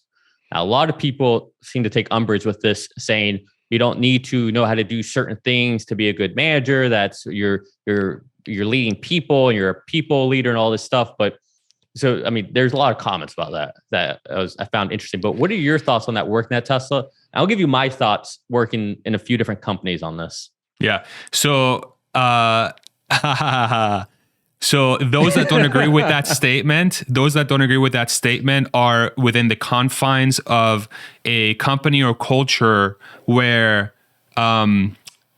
perhaps you're not really filled with problem solvers. And let me just so I 100% agree with the fact that you can have a leadership structure. There are exceptions to this rule. Let's just say there are people that can lead teams where they don't have to be technically proficient in that field, but they're good at inspiring and they're good at hooking up the right people with the right person, and so on and so forth. I get it. Like, there are those people. But here's the deal. If you want to get to a point like a Tesla or a company that is the best at what they do, if you have a leader that's technically proficient and is also good at inspiring and is good at hooking up people with the right teams and it's good at mentoring and it's good at just connecting with their team, having that technical knowledge, and then when the team comes to you and they know their leader or boss can help them with a solution and they can see it and it turns out to be a good answer and it's something that actually helps them, that is trust that's built that can never be broken. And that variable of trust, in my opinion, is by far the most important one to lead a team. And so if you maximize your chances to build trust, then you have the ability to make your team perform at the highest level. And having technical know-how for that specific team that you're leading is incredibly important to maximize that trust. And so I 100% agree with him. I understand that there are exceptions to the rule potentially in some companies, but those companies aren't operating at 100%. They're operating at like 75%. Okay. So if you're okay with your company operating at 75%, sure, have leadership that doesn't have that technical know-how. But just know that if they did, you would be going at 100%. Okay. That's my answer. Yeah. Okay. Yeah. So I agree with what a lot of people are saying, that you don't need to be technically maybe excellent or literate to be a good leader when it comes to the soft skills, right? For the soft skills to be compassionate, to help people get on with their career and all that, you don't need that, right? I mean, these are just soft skills that people have or don't have. And these are very important things to have as a leader, as a manager. But there's two sides to every coin. The other side that I believe strongly is that you must have the technical know-how. You must be somebody that people can look up to and look for guidance, or at least, and I have this all the time, right? I've had several managers in my time, and there's nothing more frustrating than getting a manager who was just a manager somewhere else and they aren't fresh out of doing whatever I do. And if I have an issue or something, I don't go to them. I find another peer. Exactly. Because I can't rely on them. Sure, if I want a pay raise, if I want a promotion, if I want help navigating this HR kind of nonsense, all right, I'll go to the manager because they got the soft skills and they can talk to people. But now I have to go elsewhere to help with that. And so it was just very surprising to see people talk about this. And I think what Elon said is right. And maybe Elon should have, in my opinion, should also put in there, right? You have to be a people leader as well, by like a good manager. If you want to leave my team and I'm your manager, okay, how can I help you get to where you want to get to? I'm not going to sit there and say, hey, no, we're not going to let you move to this other team because I want you on my team. Yeah. Like that's not right. So you need to have that empathy and those soft skills. And it was just interesting to see people rebut to this, because I'm telling you, I work in a highly technical role, and there's nothing more upsetting and annoying when you have a manager who doesn't understand what you're doing, right? Yes, they're a great individual and they have the great soft skills and all that. But guess how often I need those skills? Once a year, maybe. Yep. The technical skills when I run into a hurdle or I just need to talk something out with someone. Yeah, that'd be great to have a manager who can just, tell me stuff and give me feedback, or right. So I don't know. Maybe you're for 100% other positions, right. Other jobs, it's fine. Within an engineering role, no, I need someone technical. Otherwise, I'm just going elsewhere to find those answers. And then what's the point of me having this manager? Exactly. It defeats the purpose. Let me give too much you middle management. Let me give you even a stronger argument for that when it comes to being the manager. Okay, if I've been a leader for most of my career, so I've led teams. Okay, if you're not technically proficient and your team comes back and says like this is going to take 2 weeks or it's hard to do or whatever, you can't call bullshit on them if they're trying to milk your inability and your lack of technical knowledge. Because you will have teams sometimes that will like, well, my boss knows that, you know, he's not technically proficient. So if he asks me to do something and I say it's going to take 2 weeks, but it's really going to take me 2 hours, I can get away with it because my boss doesn't know any better. So what does that do for the speed of innovation? It kills it. It destroys it. So if you don't have a manager that's technically proficient, you don't actually have a way to call bullshit when the team is doing something that is they're trying to take advantage of the situation. Okay. And this is sort of counter to the thing of like just trust your people to go out and do things. But guess what? If you create an environment where you have a very talented team that is going to run into issues and they can't rely on that manager, okay? 2 things are going to happen. They're going to milk the fuck out of the job, or they're going to stop trusting you and they're going to go to somebody else for the help, and you lose the ability to actually motivate your team and to set proper guidelines for things that need to get done. You just lose the ability. And maybe some companies, it's not super drastic, but it's a suboptimal answer to having a team that is firing at all cylinders. Managers should 100% be technically proficient. Should 100%. If you want your company to run at 100%, your managers have to be technically proficient. They have to be, especially if you work in a field where that technical proficiency is the bread and butter of your company. There's no ifs. There's no other answer. Okay. Otherwise, you are answering. You're saying that I'm okay not being the best. And if that's it, fine. Maybe you just want to carve out a part of the market that's going to allow you to make some profit, and maybe that's what you want to do. Great. I'm not saying there's anything wrong with that. But if you're coming from the perspective of you're trying to run at your best, which my brain, that's how it works, is like, I don't understand why anybody would want to do anything unless they want to do it at the best. Being technically proficient is a must. Is a must. It has to happen. Yeah. I'll give you a quick story. Yeah. So before I had the job I'm currently at, I was also a manager of people. So it dealt with ships, but so the way the structure worked is I was the technical superintendent, and underneath me, I had 2 vessels I managed, and each vessel had about 15 engineers. And within those vessels, you have a chief engineer. That's the highest level engineer on that vessel. And so they both reported to me, right? They all reported to me, but they were they're the main guys. And we had a audit where we had Coast Guard, we had a organization called DNV that came out, and we needed to do some tests, right? These are just basic annual tests you do. And of course, I'm there to make sure it goes smoothly, for my guys, and just to make sure everything goes.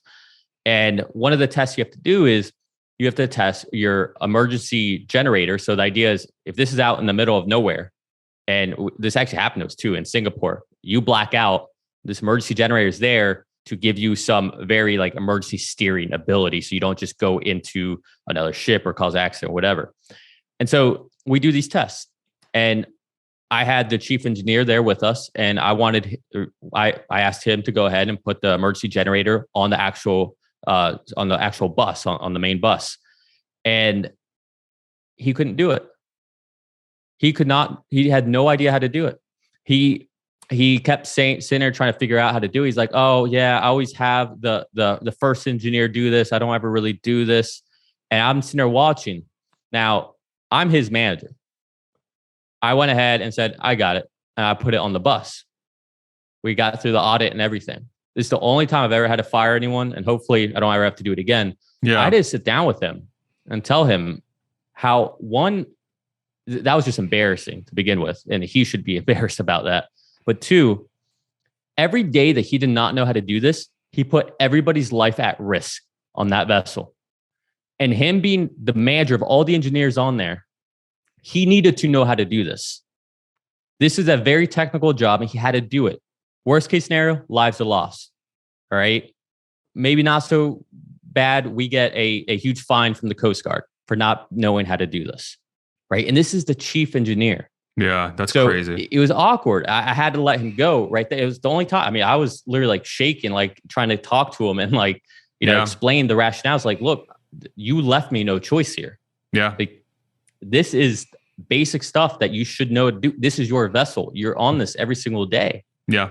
But yeah, I feel very strongly about people being technical. It's important. It's important. And me, I was barely ever on that vessel, but I knew how to do it.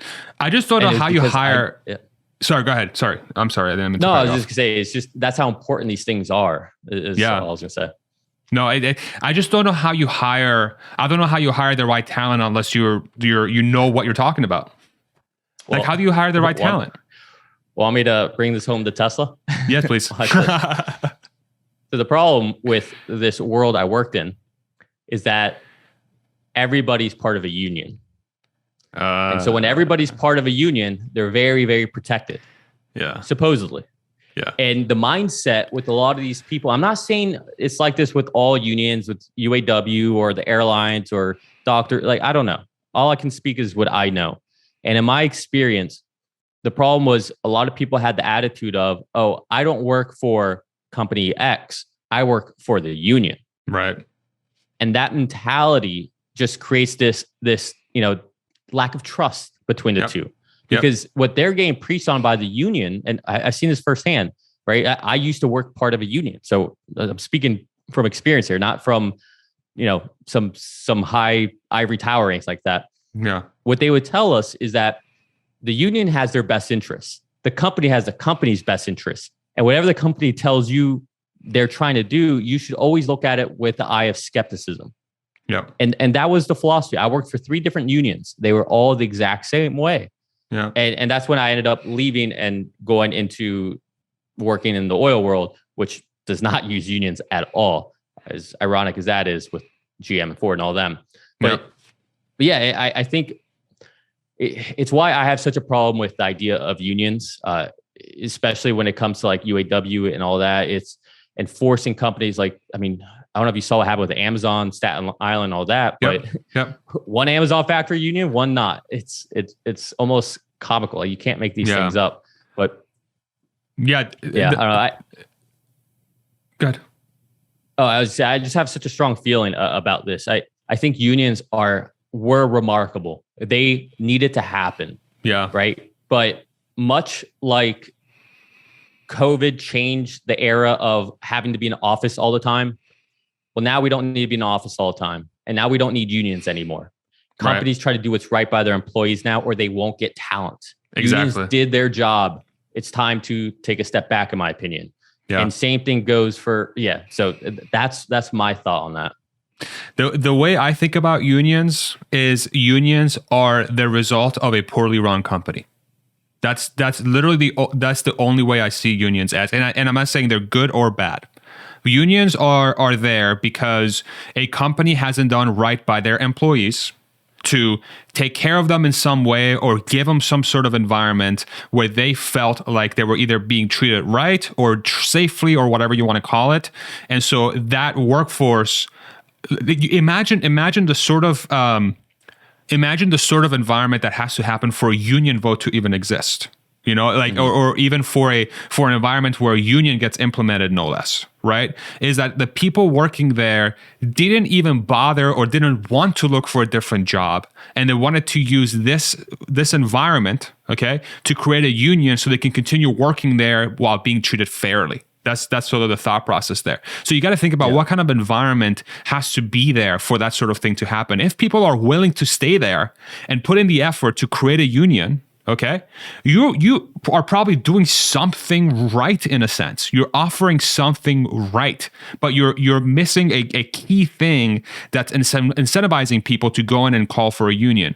But the problem with unions, in my opinion, is that unions are literally the worst case scenario for a company that's trying to innovate or do something better. Because in my opinion, union environments it's so difficult to create an environment where people are constantly encouraged to do something better or do something differently, because it breaks any sort of tracking or system that you can put in place that says, hey, this person is doing a good job, or this person is being paid fairly or whatever. Because doing that requires some sort of stepping out of your boundaries, stepping out of your comfort zone, stepping out of your role and try shit. And fail and fail.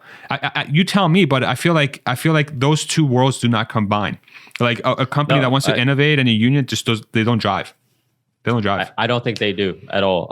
Yeah. I mean, I think the reason there's a lot of, in my experience, the reason a lot of companies use union labor is, to your point, I don't think they're good companies. It's honestly why I say this.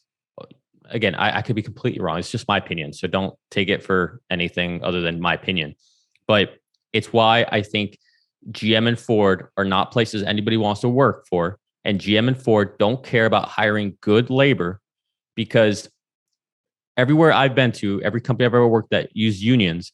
We're using unions so that they didn't have to pay people a certain thing, or they didn't want to have to worry about the taxes or the healthcare or something, right? Mm-hmm. They wanted to be a smaller company for a lot of tax benefits, where they just had these core group of people, and then they just outsource as contractors for their employees. And from a balance sheet statement, from a company that functions a certain way, it makes a lot of sense on paper, but there's a lot of cost to it. You don't have people who are as passionate about the company. You don't have people who are thinking about how can we sit. I mean, we talk about it all the time internally within my company. Our expense reports, they say, hey, just your mindset, like, we're not gonna put rules around your spending. Just pretend it's your own money. Yeah. That's it. Right? Just do the right thing. Like, trust, like you're talking about. Like this is why I love my company so much. The culture is just amazing. But there's a huge trust there.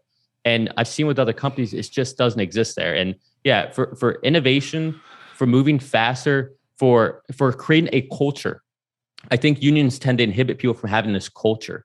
I mean, like, just look at Tesla Rodeo, right? And then did you see the lightning unveil? It's like they were paid to be there. It's like they were forced to sit there. It's like, this is culture, you see. This is the juxtaposition between good culture and forced culture. Right. It's very, very prevalent. Yeah. But then the other side of that too is, like, I'm trying to think, like, what is it, do the laws of physics prevent us from having 100% of the companies being a place where everyone is very happy to work at, will always try to do something better, and are being treated fairly? Like, is that a possible outcome here? And I don't know why it wouldn't be. It's just that I don't think we've sat down as a society and civilization and actually very honestly talked about why people work in the first place. Why do people work in the first place? How many jobs have you had in the past? And you or whoever else is listening to this is almost like ask yourself this question. How many jobs have you had in the past where you're just working there for the paycheck? Where you're just going there to make money, where you're just like not super passionate about the company, and you're just like, I have to do this because I want to live my life in a specific way. I'm not going to work because I enjoy what I do necessarily, or I enjoy the people that I work with. I'm going to work because I'm trying to get that money. So when I go home, I can go out, I can buy this, I can do that, I can go on this trip, right? And what percentage of work out there is this sort of relationship, either because the people don't have a company that is worth a shit to work for, or we have a population that is somehow okay with that sort of thing, where there isn't, their passions are not in that work. But then the counter to that is like, okay, so how do we create an environment for the people that are not, they don't like to work for those companies, or they view that as wrong? How do we create a society where those people are either incentivized or land in their place, where they don't have to work at a company that sucks, or they view that it sucks, and they're just working there for the paycheck, which basically kills innovation for that company completely if you have a staff like that. And I want to be very clear here. I'm not saying that these people are bad people or are somehow lazy. This is not at all what I'm saying. There is a mismatch of people wanting to do something that they believe in, and companies that facilitate that environment. That is the huge failure here not even failure. We haven't gotten to that point yet. And what could argue is that we're on the path there, because to your point, if you go back 100 years, when you had these companies where unions literally had to exist because people were literally like, the working environments were brutal. They barely got paid anything. They weren't taken care of. Unions had to exist because most work was terrible. But now, are we learning as a society to create more companies where that alignment of passion is aligned between employee, call it, and company, and where union is not necessary? And then you maximize the innovation of the company, and you maximize the happiness of the person, you know? And how do we get there? Like, what is the path to get there, you know? And there's a lot of like companies out there that you know, that's why consultants exist. That's why you have KPMG or whoever, you know, you have Accenture and all these different companies exist because they're trying to help companies get to a certain point where either they're trying to maximizing profit or they're trying to create a certain culture. That's why these companies exist. But these companies don't really do that. They exist. Their profit motivation is, I want people to pay me so that I can go in there, hand off something, and then it's up to them to put it in place, you know? And if your company culture if your company's is in a position where they need to hire a consultant to help you do something better, what makes you think that once they give you that, you're going to be able to execute that at a high level? You don't have the right structure to have that in the first place. I'm rambling now, but like, it's like, I agree with everything you're saying. It's such a core thing in society. And like, how many people are having these conversations, you know? And then we live in an environment now where like you and I talking about unions, there was a 1 second in my head where I'm like, oh, what are people going to think of me when I'm talking about unions this way? Am I going to have a mob on social media? But now, because of the whole Twitter thing that's happening with free speech, I'm empowered to say, fuck that. I don't really care what they think. I'm just going to be honest about what are the things that we have to work on. Like, do we also need an environment where we can actually sit down and talk about these things? They're freaking vital to our society. They're so important. You know? Sorry. You also got to think. But you also got to think. Whenever we had unions for a reason, right? Mm-hmm. They existed for a reason, and it was to benefit the individual. Yes. And the real mission of unions should have been to make sure companies treat employees correctly, right? But it's kind of gotten a little perverted in the way things have changed. Companies now do tend to do right by their employees, right? They tend to. Not saying all do, most do. They're trending towards that direction as a whole. Yes. But the problem is, at what point, if ever, do certain unions say, okay, mission accomplished, we're done, we can go away? Well, that won't happen because the leaders of these unions get paid a lot of money. And so now they have an incentive that has done a 180, and it's to keep these things separated. And so it's almost like now their motive is, I mean, man, talk about Animal Farm reference here. Right. I mean, it's exactly what it is, right? It's this idea of like, okay, yeah, we are here for the people, but now that the people may not need us, okay, well, now we need to make sure that we preserve ourselves and what we do and our organization. And that's the thing. I mean, it's, again, you can always tie pretty much everything back to Elon, but when he talks about how certain laws need to eventually have a finite time and they move on, right? We need to be able to get rid of laws just as fast as we put them in place. Well, same thing with the unions. You had a goal. Once you achieve your goal, if it really was for the people, ideally, once you reach that goal, you should go away, right? Because mission accomplished. But does that happen? Who knows? I mean, again, I'm not saying that we're quite there. I would say we're not there. If Ford and GM are still using union labor, to me, that signifies, well, you're not doing a good job as a company. Right. You're not providing what your employees need. And it's what's even more interesting, going back to the model, like I was talking about before, you know, Jim Farley isn't part of a union. Jim Farley works for Ford. Right. So why can't these other workers work for Ford? Why do they have to be with the union, right? What's like, it's just, that's my problem with it. But to answer the question you asked before, right? I did ask myself just now. I think every company I've ever started working at, I absolutely loved. But over time, I've seen it become, I'm just here for a paycheck. And when I get to that point, that's when I go on to the next company. And there's many different reasons that happens. It can be culture. It could be new management. It can be your own interests could have changed too, right? Yeah, I mean, exactly. So there's only 2 companies I've ever worked for that didn't happen. The one I'm currently at now, and then the other one, which arguably, and nothing against my current employer, is probably the best company I've ever worked for. It was when I was in high school. It's this little small mom and pop shop called Beach House Coffee and Ice Cream. And damn, if I didn't love working there every minute of the day. That's awesome. Free ice cream, free coffee. I would have still been working there probably if I didn't go off to college. Best job I ever had in my life. But that's because they took good care of you, and they probably gave you a work environment where you could be your best self, right? You could like do the things like that family. It was like awesome. family. Yeah. That's awesome. Awesome. It was absolutely amazing. What was the name of the shop again? Beach House Coffee and Ice Cream. And where is this at? So I grew up over in Cape Canaveral. Okay. Just south there, Satellite Beach. So it's one long island. So you have Cape Canaveral, and then 2 miles south of Cape Canaveral, you have Cocoa Beach. 2 miles south of that is Satellite Beach. So I grew up in Satellite Beach. Gotcha. So if you know the area, that's okay. Where. Make sure you go check it out. We're over 2 hours, dude. You do this again. We're over 2 hours. Yeah. Do you have anywhere to go? Because I just want to talk about one more thing with you. Yeah, go for it. I just want to be respectful of your time, but yeah, go for it. Oh yeah. No, man, I talk. Me too. It's the Hispanic in me. Like I can just talk all day.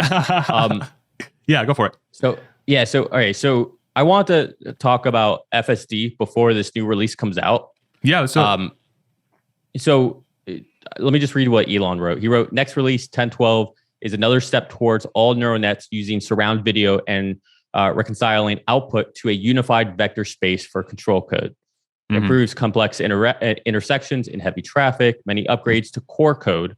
I think that's very important. So taking longer to debug issues, probably Wednesday, Thursday release. So could be tomorrow, could be the next day.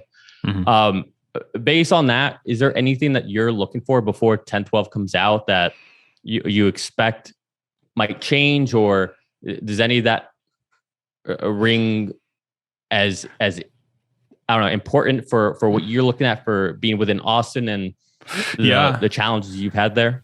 Yeah, for sure. The intersection complexity. So Austin, at least the area that I live in sort of the metro, like the greater metro area. I'm about 40 minutes from downtown Austin. There is a gigantic number of unprotected left turns, 2-lane roads with a bypass in the middle. Like with like it's two, you got 2 lanes, then you got an area where people can sort of hang out to try and U-turn, or, it has a yield there. And then there's another 2 lanes. Okay. And so when you're on a road where it's just trying to make a left turn on that, it's freaking brutal. And sometimes you have like a lot of traffic, or you have a lot of objects that are blocking your view and whatnot. A lot of the area where I live in is that, and the car is always so apprehensive going through that, and it just can never make the right decision because its first priority is safety. And that is like, I'm nervous making those left turns, dude, because I'm like, oh my God, what if I'm misjudging how fast this person's going? Are they in the right lane or the left lane? If I'm going to wait here, I'm going to wait for literally 5 hours, and I don't have 5 hours to wait. So I gotta freaking make a decision here. So I'm curious to see how that's going to behave in those situations, because those, in my opinion, those are by far the most challenging driving situations that I'm in this area. It's those unprotected left turns with that bypass in the middle, and there's the 2-lane freaking thing on both sides, and the traffic's going 65 miles an hour, the speed limit, which is really going like 80, right? So, so I'm curious to see how that works. I'm 100% sure that they'll solve it at some point.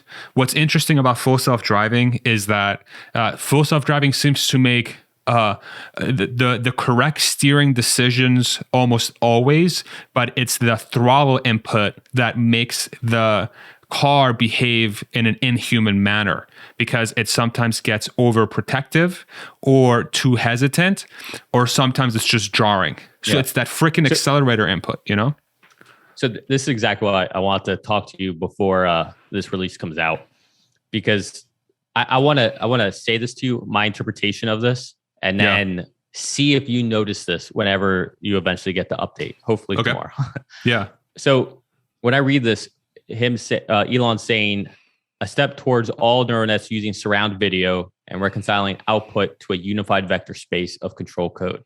So again, I'm interpreting, so I don't know if this is exactly what he's saying, but what I understand this to mean is in the last release, they essentially went away from choosing each pixel or voxel, so a volumetric pixel, and determining what it is in order to stitch a picture, right? So they went away from that as far as lane lines, and then they went ahead and used surround video for that, based on my understanding.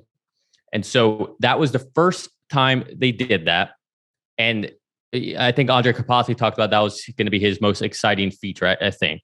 Don't quote me on that. He might have talked about something else. But essentially going away from the bag of points, which is what the pixels are, just a bag of points, right? If you had a grid box and each one is a point, to just this whole image. And that's why they're labeling now in surround video, right? So, okay, so that's where that is. But that was only used for one scenario. And so now Elon's sitting here saying that another step towards neural nets using surround video, it seems like more of the neural nets, more of the transformers within FSD is going to be using the surround video. So why is that important? So everything you just said, it's important because if I think of them, for us, it's inconceivable the amount of time it takes to look at all these pixels and for it to make a decision, what is this not? But for full self-driving, that every bit of time you lose there, it adds what people call jitter or that hesitation. So the more the neural nets go to this surround view for labeling, making decisions, I think that's where the smoothest will start to come out. And so when I read this, I got really excited about that because I think what they're doing here is now they're going to be doing more and more in surround video, which should alleviate some of the jitter and should make things a lot more smoothly. I think. I don't quote me on this, but I did make a reference to this, and I think Dr. Know-It-All, which I'm assuming some of you have seen his channel, good stuff. This is actually what he does as a professor, I believe. But he seemed to agree with me that I'm interpreting this the right way. So yeah. So if that's the case, like that's really exciting. I'm really curious, based on your experience and the things you see, if that decision making becomes smoother and more reliable based on that. I'm excited to try it once it comes out. So let me rephrase it in a different way that maybe helps me. Like, I understand what you're saying, but the way I think about it, so is it basically the ability to speed up the decision-making process of gauging if a specific situation is safe or not? Is that really the best way of thinking about it? Okay. I think a lot faster. A lot faster. I mean, it's because that to me felt like the biggest limitation of the system is that if I hit the throttle, like it does it perfectly, but it's the freaking throttle input that is the last thing I feel is the thing that they have to solve. Stay in a lane, no problem. Choosing the right direction to go, no problem. Like 99.9% of the time, unless it's some crazy construction area that has no markings, right? Which sometimes happens here, which is like, even I don't know what the hell I'm doing, right? So, but if it's somewhat well marked, it's 100% of the time the steering input is correct. It's that throttle input. So, and if that is 100%, if right now the reason why there's hesitation or lack of movement or jitterness is because the speed, the speed of the process to verify that what it wants to do from a throttle perspective is safe or not, and if that's going to dramatically improve the speed of that decision making, then to me, if that is the case, boy, are we close to this thing going fully live for everybody and everybody having their mind blown. Because that is like almost all of what's required for this thing to be like almost perfect. Yeah. And to be clear, it doesn't mean all the neural nets with it. It's not like it's just one neural net that they have, right? There's many neural nets, many transformers, all that. But it doesn't mean they're all going to have essentially the video ability to put everything into vector space, but it means they're doing more and more of it. Just like a lot of their code, I mean, and this is the other part he says here, many upgrades to core code.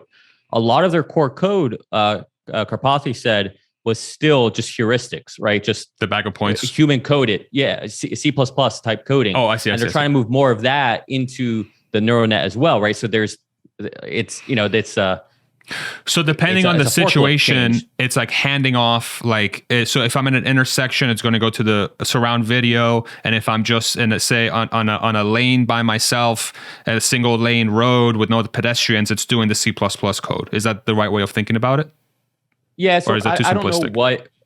I mean, I think that's a good way of thinking about it, but I don't know what part of the core code they're referring to when they say that it's still part of C++ and it's not a neural net yet. Oh, I see. I see. Yeah, so Okay. I know that they're making this change Okay. slowly, but again, I mean, Elon said this is a big release.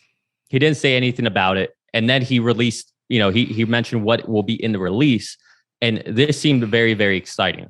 And Okay. again, you can go back and see what Andre Kapathy said about that previous release and what he was most excited about. And I think all we're seeing here is like that was a test, right? How does this work? Let's make sure that works well. Okay, now let's start adding this. Let's convert more of the neural nets from this bag of points to this other way of doing things. And obviously that's what Elon's driving, and that's what he's seeing. And sure, there's more things to debug and things like that because there's always bugs. But I think, I mean, I've said this before and I've been wrong, but I think this is a very exciting update. I think this might be one of those that you really notice the difference. Got it. So I don't know. I just want to talk beforehand. That way, maybe at least I could put some of these thoughts in your head so that when you use it, like maybe you're like, and who knows, maybe I'm giving you a placebo that I shouldn't be giving you. But it's just, I'm so curious. Like, do you notice a difference? Or there's certain spots where, it was never this smooth before. And then it makes you wonder, is this because this is going to, surround video now versus the bag of points versus like frames, pixels, figuring that out? I mean, I don't know. I'm really excited about this. My area is notorious for having situations like it's very easy for me to see progress because there's so like certain situations are just like so obviously not performed well and other ones are, and any sort of like improvement that I see is like super, super obvious. So I'm dying for this. I usually get my update like 2 weeks after the first wave goes out. I'm usually part of the second wave of the release. So maybe I won't get it if it releases in the next couple of days. I might get it in 2 weeks time, I would say. Okay. But we'll see. We'll see what happens. No, I'm excited to see it, man. Do you find it calming when you use FSD beta, or is it still stressful for you? I wouldn't say it's stressful. I have to be actively engaged. Let's put it that way. Like I have to be constantly monitoring to make sure to give me the full confidence that it's not going to do the wrong thing. And maybe because I'm being overly cautious, or I'm just constantly seeing if it's doing the right, like if it's improving, it might be that. It's not at the point where, like, say if I'm doing Navigator on autopilot on the highway, if I'm driving with that, like I don't worry at all, because I just know like the amount of things that can go wrong are very small on a highway. Technically, like if you're thinking about like, the kind of variables that you're dealing with. So then Navigate on autopilot on the highway reduces my stress in the car. Full self-driving in the city, I would say in the best case scenario, which is most of the time, I have the same level of stress than I usually would if I'm driving the car. Like it doesn't lower the stress. It's more fun. It's more fun and it's engaging, but I think ultimately, like what the question you asked is the perfect way to gauge if this thing's ready. If it does the same sort of stress relief that it does for me in the city as Navigator on autopilot does for me on the highway, then I'm going to be like, this thing is ready for release. But it's interesting to see though, because as a passenger in a car, like, are you ever really less, like sometimes I'm more stressed out being the passenger. You know what I'm saying? So like if I'm with a driver that doesn't quite know if they're not driving the same way that I would drive, I immediately get more stressed, and I'm not talking about my wife. I would never say that, but no, like truly I wouldn't. I'm not saying that sarcastically, even though it might come off that she's way. On the other side of the screen holding a knife, like I'm coming for you. You're not gonna say anything, are you? No. But I think that's a super interesting dynamic, and that's why maybe as full self-driving rolls out, I'm wondering like how much of that is going to take part of this, because I think I wonder what percentage of the people are naturally more stressed out being a passenger versus a driver. I think it's a significant population. And perhaps that's why full self-driving in the city feels the way it feels, is because maybe a lot of us are conditioned to be more nervous when other people are driving. That's the way I think, you know. I don't know, but we'll see. I think I feel the same way. If I'm in the passenger seat, I do have more stress sometimes, just because I'm not in control, and being that close to the windshield, you feel like you should, you should have control.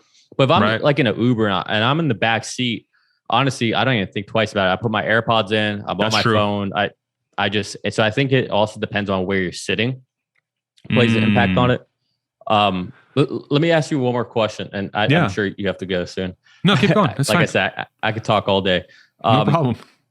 How many places have you used FSD beta? Like, have you only really used it in Austin, or have you gone to Dallas? Have you gone to LA? Okay. Just Austin.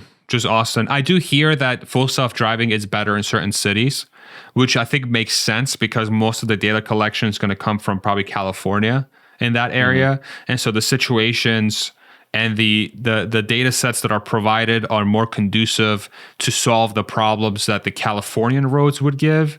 But in theory, it's like no different than like, I don't know if you experience this, but say you're driving in a brand new area. Like if I'm driving in an area that I'm familiar with, I'm going 10 over. I'm going 10 over. I know exactly where the things are. I know exactly how I'm going to behave here. I know what kind of variables I'm going to face. But if you're in a brand new area, like say I go driving for the first time in, I don't know, Los Angeles. I've never driven in Los Angeles. Like I'm going to be driving much closer to the speed limit.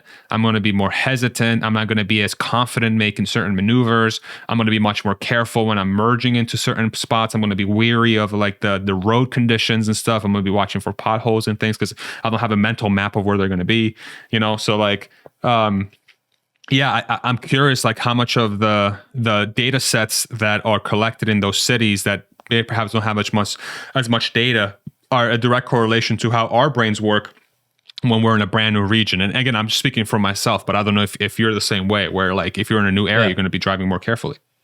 No, absolutely. And that makes me wonder, how is there something within, and this is what I was asking, is because it makes you wonder, is there something within FSD beta that essentially says, oh, I'm in Palo Alto now, so drive differently based on this geolocation, or I don't think this so. is a new set of rules. Well, so the reason I asked is because for us, trying to figure out how to use my words today, like you were saying, if I go to a new city, you're more hypersensitive, right?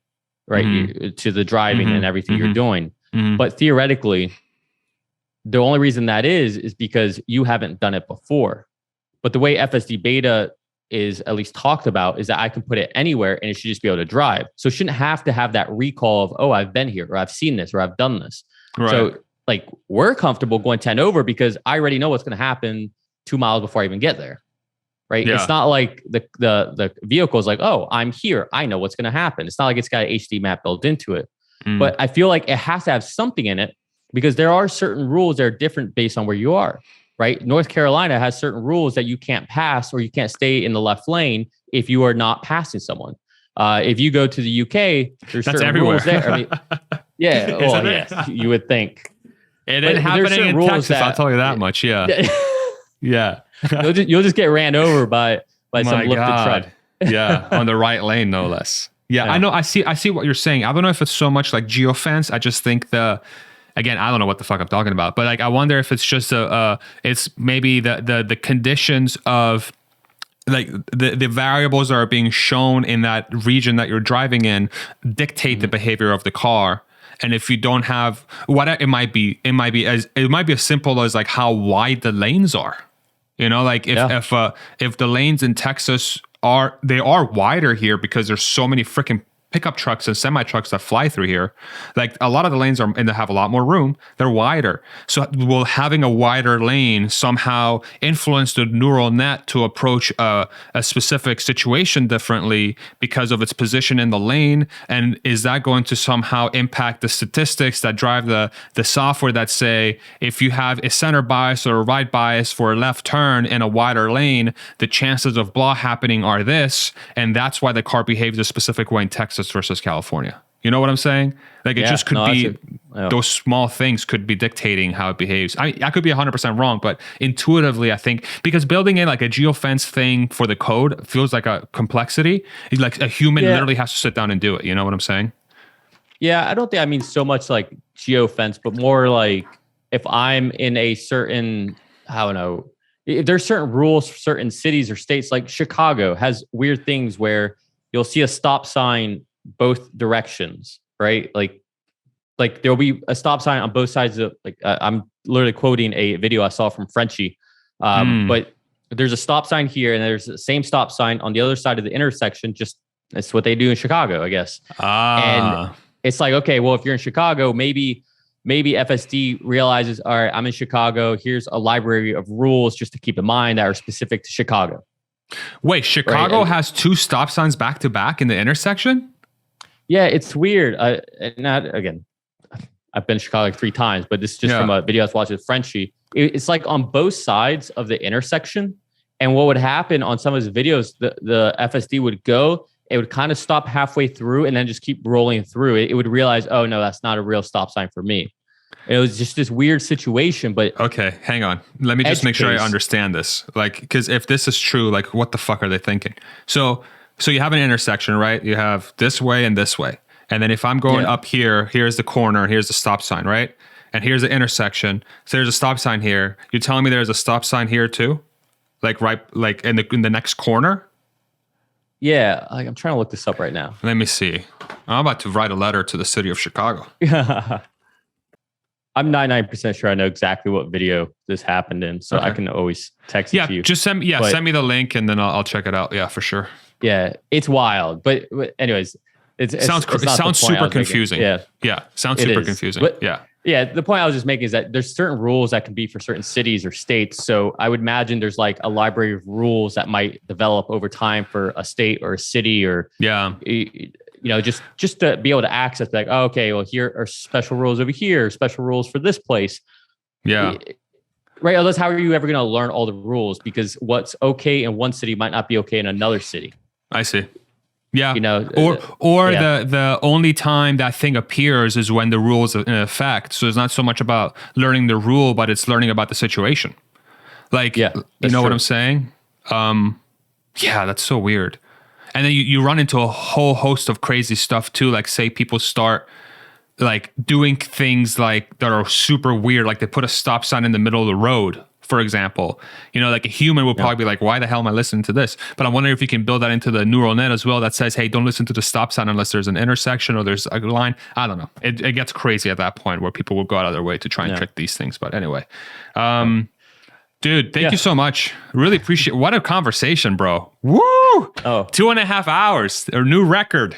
I love it. I feel like we could go way longer too, but I think definitely what I would love to do is if you're up for it over time, I would love to continue having these conversations. I feel like our stuff flows really easy. I feel like we just I feel like we have really good conversations at 2 times. We've talked for 4.5 hours total so far in the last 2 weeks, and I feel like we can go for even longer. So you're welcome back anytime, man. No, about anything. I appreciate that. Yeah, I appreciate that. I literally, I made a list of a couple of things I just want to talk. We didn't even hit half of it, So I mean, there's so much to talk about. There is. So yeah, seriously, you're amazing. I love the way your mind works, and not because we think so similarly, but because you make me think about things a little bit differently as well. Likewise. So I appreciate the time. Thank you for inviting me. Of course. Thank you to all the people who watch and listen. Really appreciate everybody's time, especially if you stuck around for 2.5 hours. It's, we understand how valuable your time is. So thank you. Yeah. And then one more time for people that maybe they're coming across like with you for the first time, YouTube channel, social, anything you got? Investing Against the Grain, Twitter. I don't even know what my Twitter name is, to be honest. I think it's like Nicholas Gibbs or something. Nick, it's my name, Nicholas Gibbs, or at Nick Gibbs IAG. Yeah, investing against the grain is too long, so I tried like 5 different ways to like make it shorter, and I came up with one way, and all of a sudden, like everybody was asking me, "How do I find your Twitter?" I'm like, okay, this was not intuitive enough. I need to change it, so I just changed it to my name. But there you go. Yeah. All right. Awesome. Well, Thanks again, man. You so much. Really appreciate you. Yeah, absolutely. Make sure you go check out his channel. And yeah, dude,